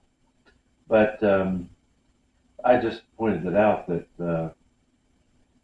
it was a contemporary instrument. It was available to use for things, and Bach didn't like it. And one wonders what they might have thought about having an instrument like a modern Bechstein or Fazioli or something, that to see what you can do with them. But when you have a wizard like Young Chun and what he's able to do, it's a wonderful thing. And plus, they're exploring other repertoire. And then there's the other fellow that's based in France, Kit Armstrong, who's he was trained in America, but I think he's Singaporean. His mother was very important, helping with his career. I think he came by way of California and then went east. And then eventually he was a protege of Alfred Brendel. Brendel he studied with Brendel. He may have been part of, I'm not sure, but I did that Yehudi Menuhin school in England, and then got Brendel's attention. And it's some really wonderful stuff. His name's Kit Armstrong. He's there are videos of him as a teenager going to Brendel's house in London and taking some lessons and working with him. Eventually, he's done well. He bought a French church, an old abandoned French church in France. I think he's made a home out of it, but the sanctuary area he's turned into a recording and performance space. Wow. And there's some nice videos of him doing some things. And he plays, he's remarkable. Also, amazing touch, amazing sense of color, obviously great control, plays everything by memory. And he was, he was a polymath when he was a teenager. He actually was studying math and different things like that. It was an extraordinary mind. Reminds me in a sense of previous generation or so of Charles Rosen as graduate study in medieval French literature. And he wrote a book called Classical Style, which kind of set a certain kind of tone on the modern piano, but informed historically about Mozart, Schubert, especially Beethoven. I heard him play at Yellow Springs. He played the Opus 3 Number 2 of Beethoven, Mm-hmm. the A Major Sonata, Yeah. and Elliott Carter's Night Fantasy. Oh, I think that's all that was on the program. Wow. And it's interesting. He had a couple of moments in the last movement of Beethoven. Yeah. Because the last movement of the second sonata of Beethoven is fun because it's a rondo, and every time the theme comes back, it's more notes and more notes and more notes. There's a couple of times when it was like, and come on, the guy was famous. I mean, amazing pianist and all that. But everybody has their moments. But the Night Fantasy was an experience. Oh, I'm sure it was. It was incredible the way he played. I mean, that's one of those kind of pieces like Scarbo or Gaspar de la Nuit, which is most pianists won't even touch it because it's. I mean, I played Ravel and there's some things I'd like to do, but I just know for me, I'm never going to play Gaspar because too much work, too much time, and I probably only got, if I'm lucky, another quarter of a century before I check out, and I just don't want to spend that much money. I thought it was okay. I could say a little bit about what my bucket list is. Oh, absolutely. Absolutely. I've had to take a break, and we're going to talk about this. One of the topics I definitely would like us to address is methodologies and pedagogy, how we train and so forth. Absolutely. I've played, very fortunate, great teachers, and really never hurt myself for ages playing the piano. But I've had a problem earlier this year for the first time in my life, where I had some fluid that was in my wrist, it's a little swollen. I think I banged it or did something physically with it where I wrenched it. Wasn't playing the piano, but it did affect it because it started later January and then February, March, and it was really pretty painful. And I went to see an orthopedic doctor, right? And he checked it. They did X-rays on it, and there's some liquid that had built up over this sheath that's in the wrist where the tendons pass through from the arm into the hand, and it was just making it kind of arthritic-y and kind of painful. But I've got a lot. I've been seeing physical therapists and taking some particular Chinese herb that's good for inflammation. They put me on some Western stuff, which was really hard on the system for a while. It worked in terms of the pain and such, but the Chinese stuff is helping actually a lot too, and the physical therapy I'm having done. But I haven't been practicing so much because I'm supposed to just let it rest for a while until I can get. I have been playing at the church regularly, but I became the organist at a Lutheran church in December of last year, 2022.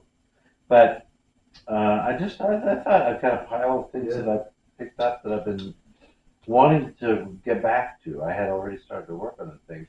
One of the things I'm looking forward to is I already play and have for a long time the first book of Impromptus of Schubert, 899, and I played the Moment Musico, and quite a while ago I also had mastered the Drei Klavierstücke. So what my goal is to be able to play all the important smaller piano pieces of Schubert.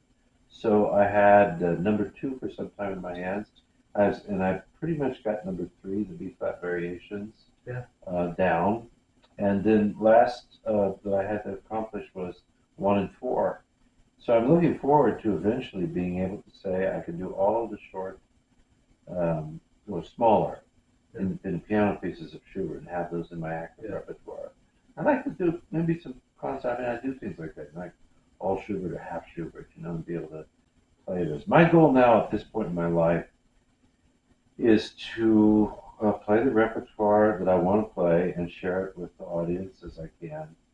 I get paid when I perform in many cases, but I don't have a manager now, and I'm not really like out there active as I once was in previous years. But I have the luxury in a way of wanting to look at what I want to play and then when I feel it's ready, I'll present it for audiences. So there's Schubert.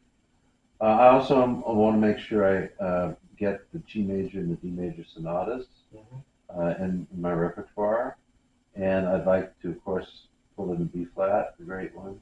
Yeah. I played the A major. I want to bring that one back. I think that's enough. I've played. I mean, from Schubert. I played the two A minors and the A major a long time ago, but I'm not so much interested in that mid Schubert sonata stuff now. I'm looking at the late ones, the two big ones. Yeah. I love the G major. It's so lyric and so loud. I mean, it's got its big moments. Yeah. Of course, the D major. I remember hearing Alfred Brindle practice that in my teacher Hardcarp studio when he played them at Madison, and there were thick doors in the studios, to keep them soundproof mostly. Yeah. You could barely hear anything in the hallways, a little bit, going by. But I went to just go up there, and the door was vibrating in the frame from the power this man was getting from the piano in there. Howard had a German Steinway and a Bechstein in the studio, and I imagine Brenda was practicing on the Bechstein, or the version, not Bechstein, Bösendorfer. But I like that. That's what I want to do with Schubert. That'll be enough Schubert for me to the end of my life. Well, with Bach, I've been playing a lot of the Preludes and Fugues lately. I've learned a bunch of the first book with Professor Wynne, and some things from the second book. I've been exploring the second book more for my own interest. I pulled up the Chromatic Fantasy and Fugue, which I played ages ago, the fifth partita, and I've been exploring a little bit the English and French suites. I'm not sure that I have a lot of things that I want to do. I'd say I'm mostly drawn to the Preludes and Fugues, and I like to play Bach transcriptions. Kent, Busoni, various people that wrote things. So I'm enjoying that with Bach. I've actually got CP Bach. I own all of the keyboard sonatas, and I've been looking at some of those and thinking of wanting to play some of them. I think those are very interesting. It's kind of odd works, but they're very effective. You have to go into his world and play them entirely from within that understanding of J.S. Bach's time or CPE and what he was doing. Interestingly, I'm not looking at so much Mozart there. I've played quite a bit of Mozart in my life. I'm not looking at him so much right now.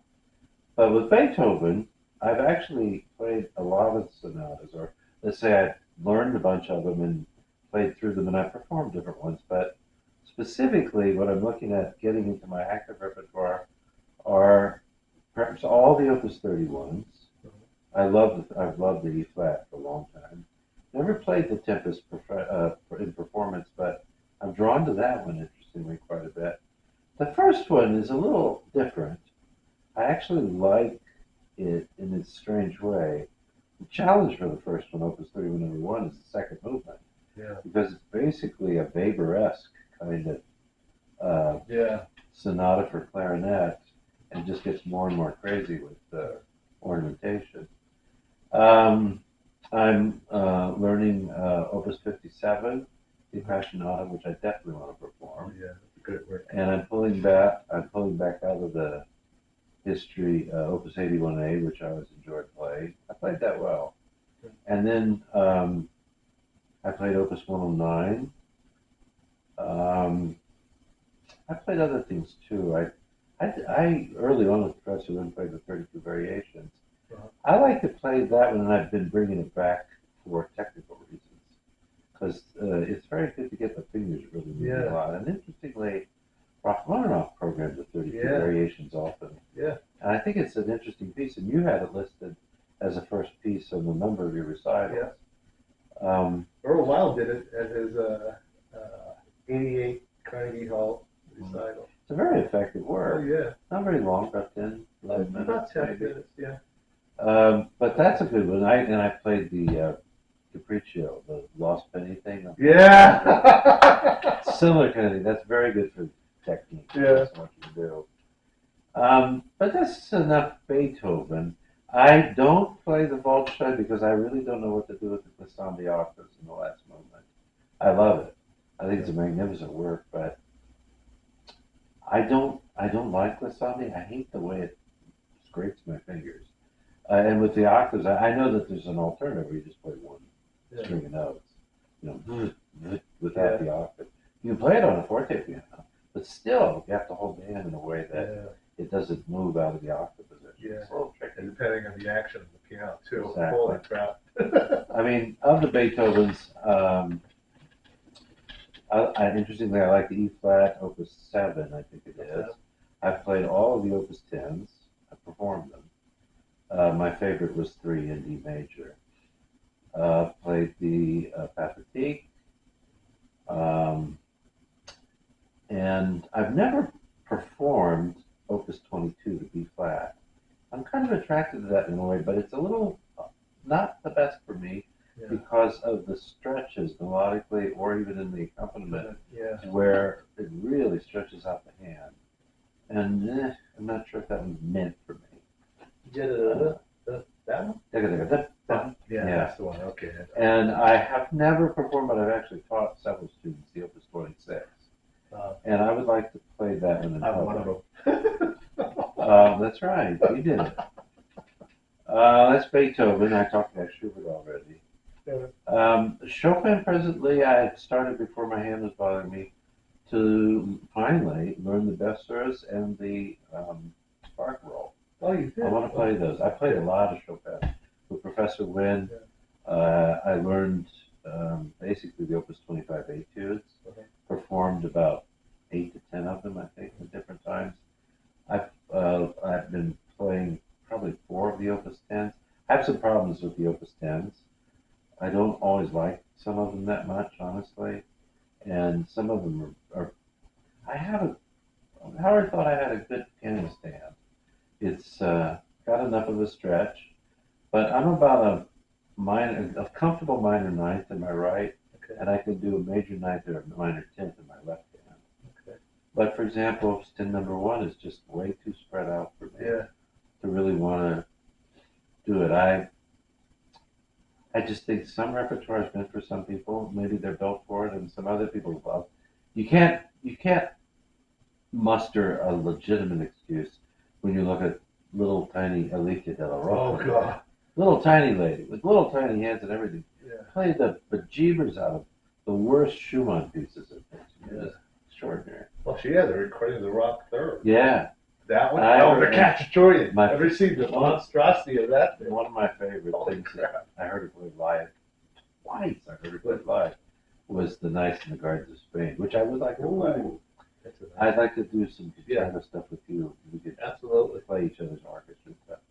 But this is with Chopin and the Berceuse and the Barcarolle. I've learned all of the Scherzi and never performed the fourth. That's a consideration. Played the Fantasy. I'm probably not as attracted to it anymore. It just doesn't work for me that much. Fantasy F minor? Yeah. Just for me, it doesn't. I don't find that it speaks through me as much as I used to enjoy playing it.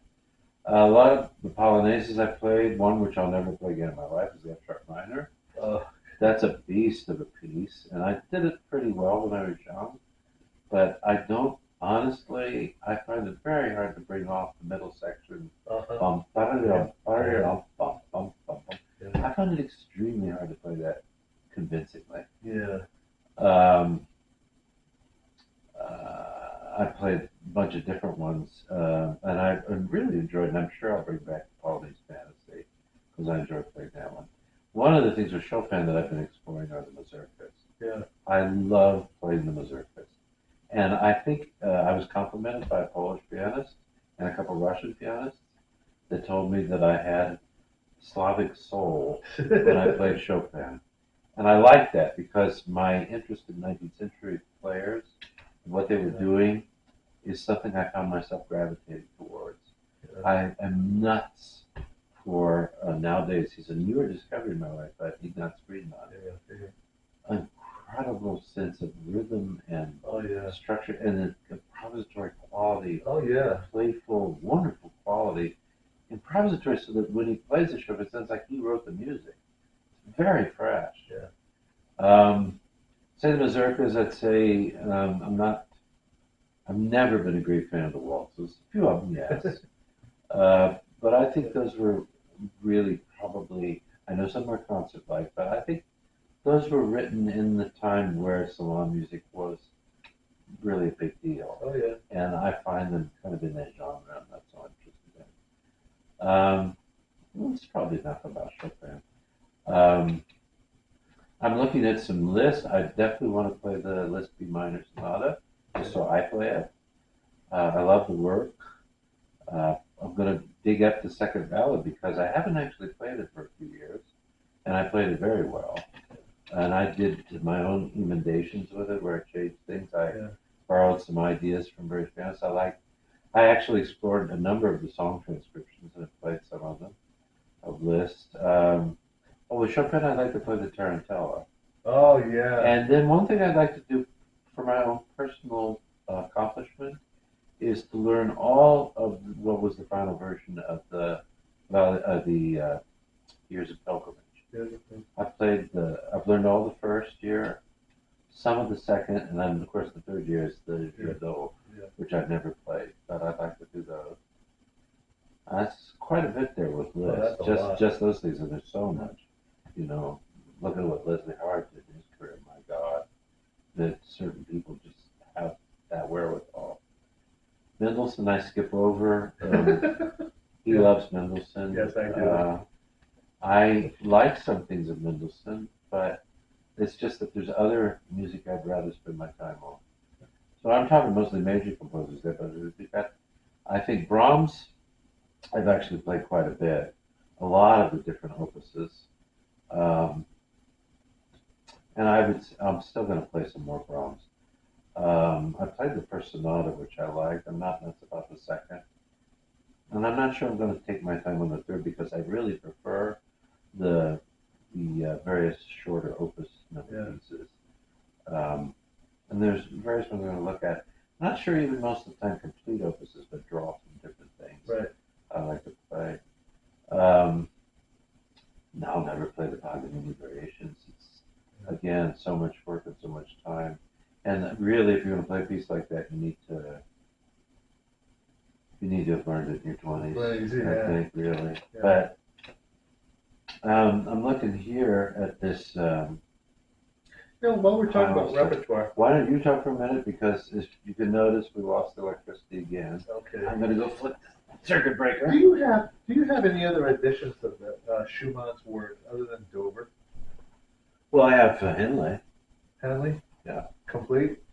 No. Various opus numbers. I had just this morning, listened to Schumann's Ghost Variations. Do you have a copy of that? I don't even know what that is. The Ghost Variations? It's without opus. Oh, you will love this story. I had just learned about this work today.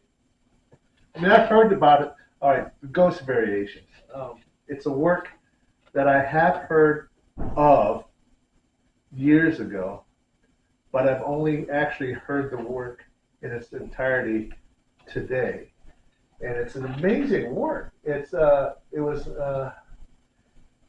the theme itself in the Dover edition. Okay, in the Dover edition, the volume 3. They have it listed as theme, mid, or theme, or is it just theme? I think it might just be the theme, but in the Dover edition, it has it listed as Schumann's final thoughts. Oh. And it's just a one-page piece in the Dover edition. But apparently, it's not the first time that he's actually used the theme. It's actually the slow movement to his violin concerto. Mm-hmm. And I guess it's also the same theme he uses in one of his string quartets. Mm. He had written 5 variations on this theme, but Clara had refused to have it published and released to the public during her lifetime. Mm.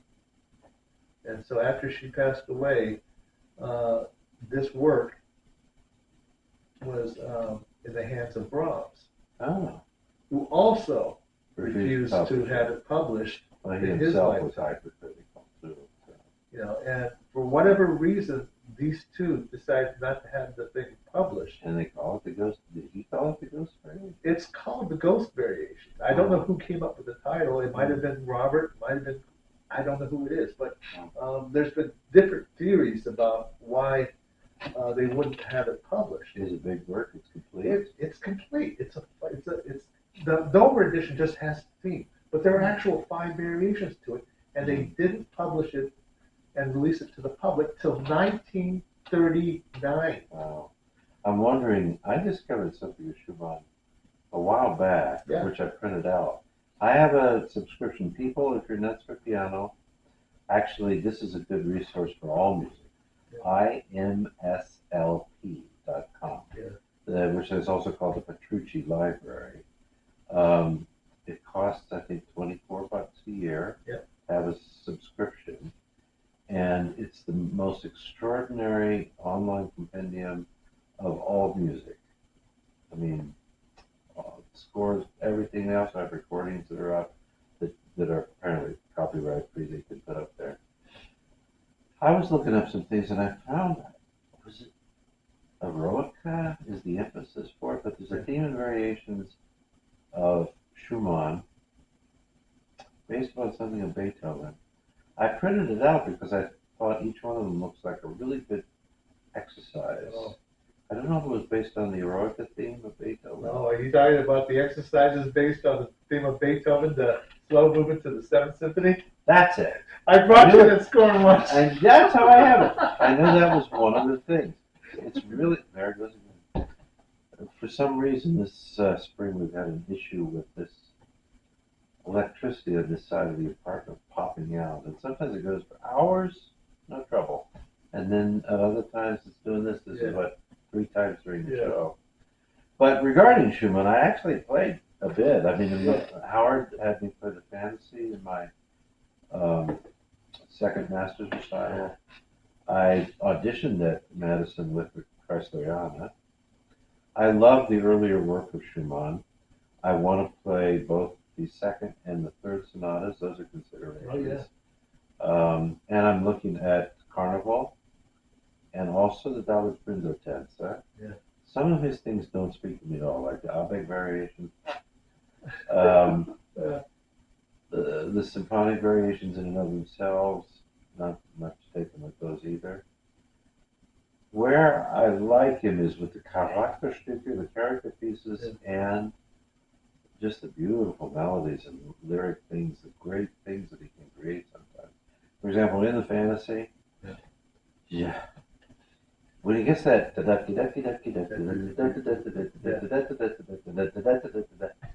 that is some kind of, there's a Baroque influence kind of idea or something. He can get a little manic and a little excessive, I think, with it. And sometimes, the poor boy had issues as he got older. I don't think his later work, I don't know anything about his ghost variations, but he's one of the composers where I think there was clearly a diminishing of his extraordinary genius as he got towards the end. Because I think he really did lose it, unfortunately. But all the early opus numbers, I would like to play all of the Nachtstücke, which I haven't done. I did learn to play the children, Kinderzähne. Oh, Kinderzähne? Yeah. Waldzähne I'm not as interested in. But the Fantasy-Stücke, yes, I love those. Is that Opus 12, Opus right? 12. I love those. Wonderful things. Papillon. The Papillon as well. This is like the Papillon, the David Spritzer, and the Carnival.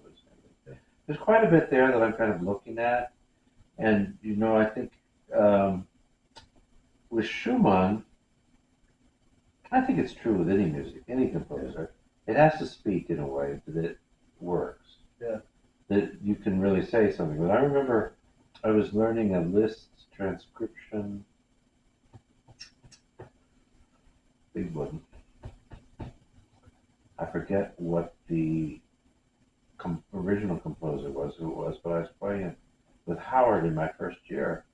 And I was quite enthusiastic about it, got going with it. Then I played it one time for a lesson. And he said, "What's going on?" He says, you don't seem to have the same excitement when you play it." And I started to say, Rienzi. was it Rienzi? Yeah. Wagner's Rienzi, It was yeah. Rienzi. Da da dum ba ba dee ba ba ba ba. Yeah. And I was really into just playing all over the piano and doing all that. And I brought it in one time to him, and I said, "Well, I don't know, Mr. Carp. I find it some of it maybe I'm starting to feel or think it's uh, kind of cheesy. I don't know, like that. He wasn't angry or anything like that. Yeah. He just took the piano, closed the book, he gave it to me, said, put it away for a while at least. He said, if it's not something that it just, you're driven to play, that it's coming from a fierce need to play it inside your heart and your gut, don't play it. And I think that was a very good lesson. Yeah. I put it away and I never did play it again. I had learned it to where I could have performed it. Yeah. I did play it in master class by memory. Wow. Well, it wasn't quite ready, but I mean, it was but getting along quite well. And I let it go. But Schumann is like that with me. He sometimes, some things I love very much, speaks to me very much, and then sometimes it doesn't. And when Brahms gets into some of his pieces and some of those piano opuses,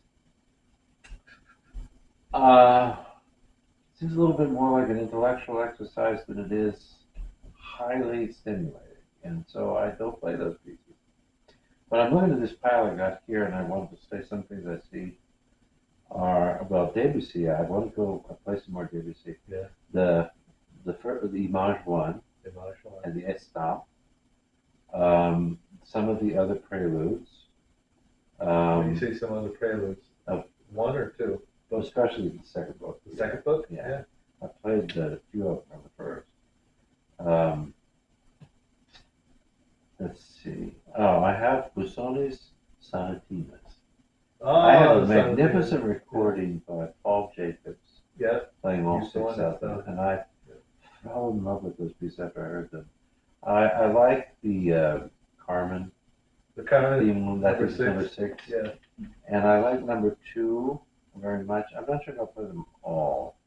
I'm not drawn to all of them. He did some very interesting pieces. Oh yeah. There's the pieces that are built on Native American music idioms. Yeah. Those are kind of interesting. Talk to them some more. I'll put the. Okay. Just keep minutes. All right. I know that we're gonna have to go soon. Yeah, I really do. I'm almost finished. Okay, sure thing. I'll put this on. Well, I'll tell you what. Anyways, I hope you've enjoyed our show today, our podcast.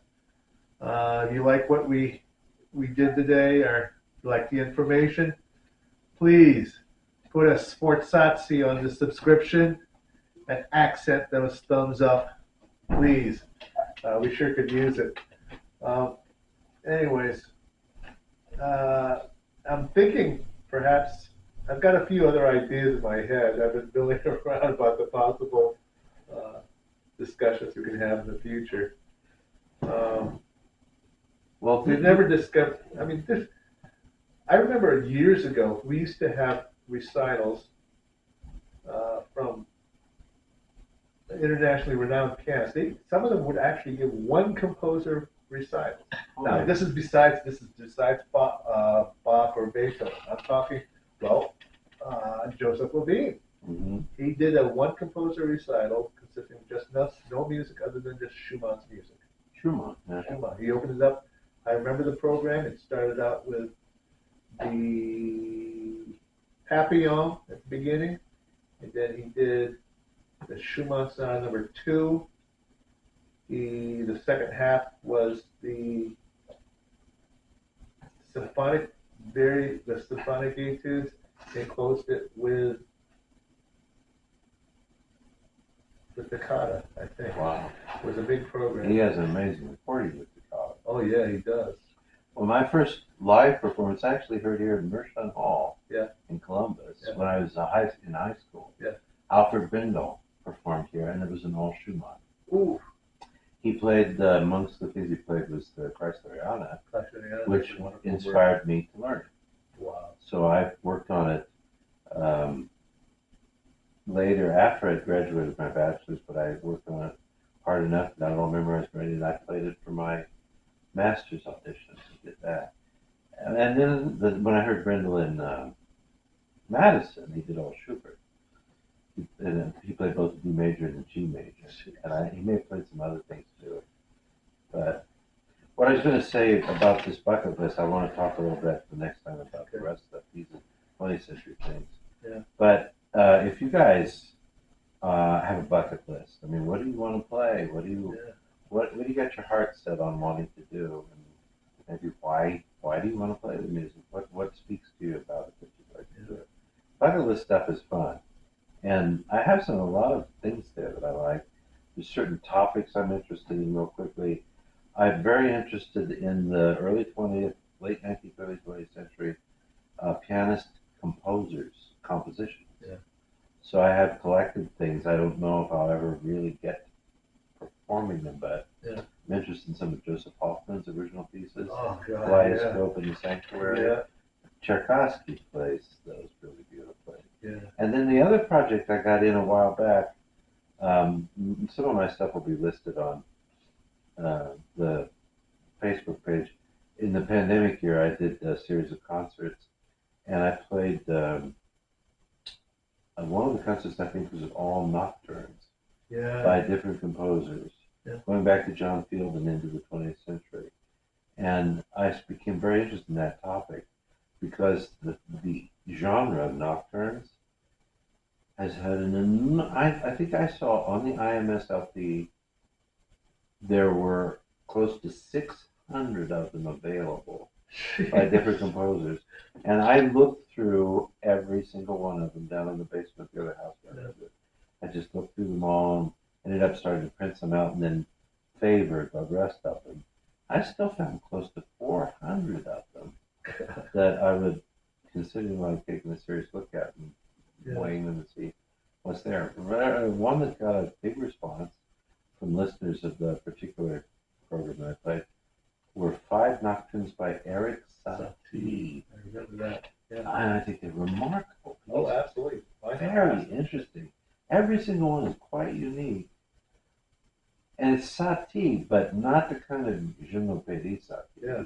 It's really stunning vocabulary that he has. But there's so much we're going to talk about. And of course, we can go on forever. You got dog duty tonight? I probably do. Well, Elmer has to go, and we've been talking probably long enough for the day.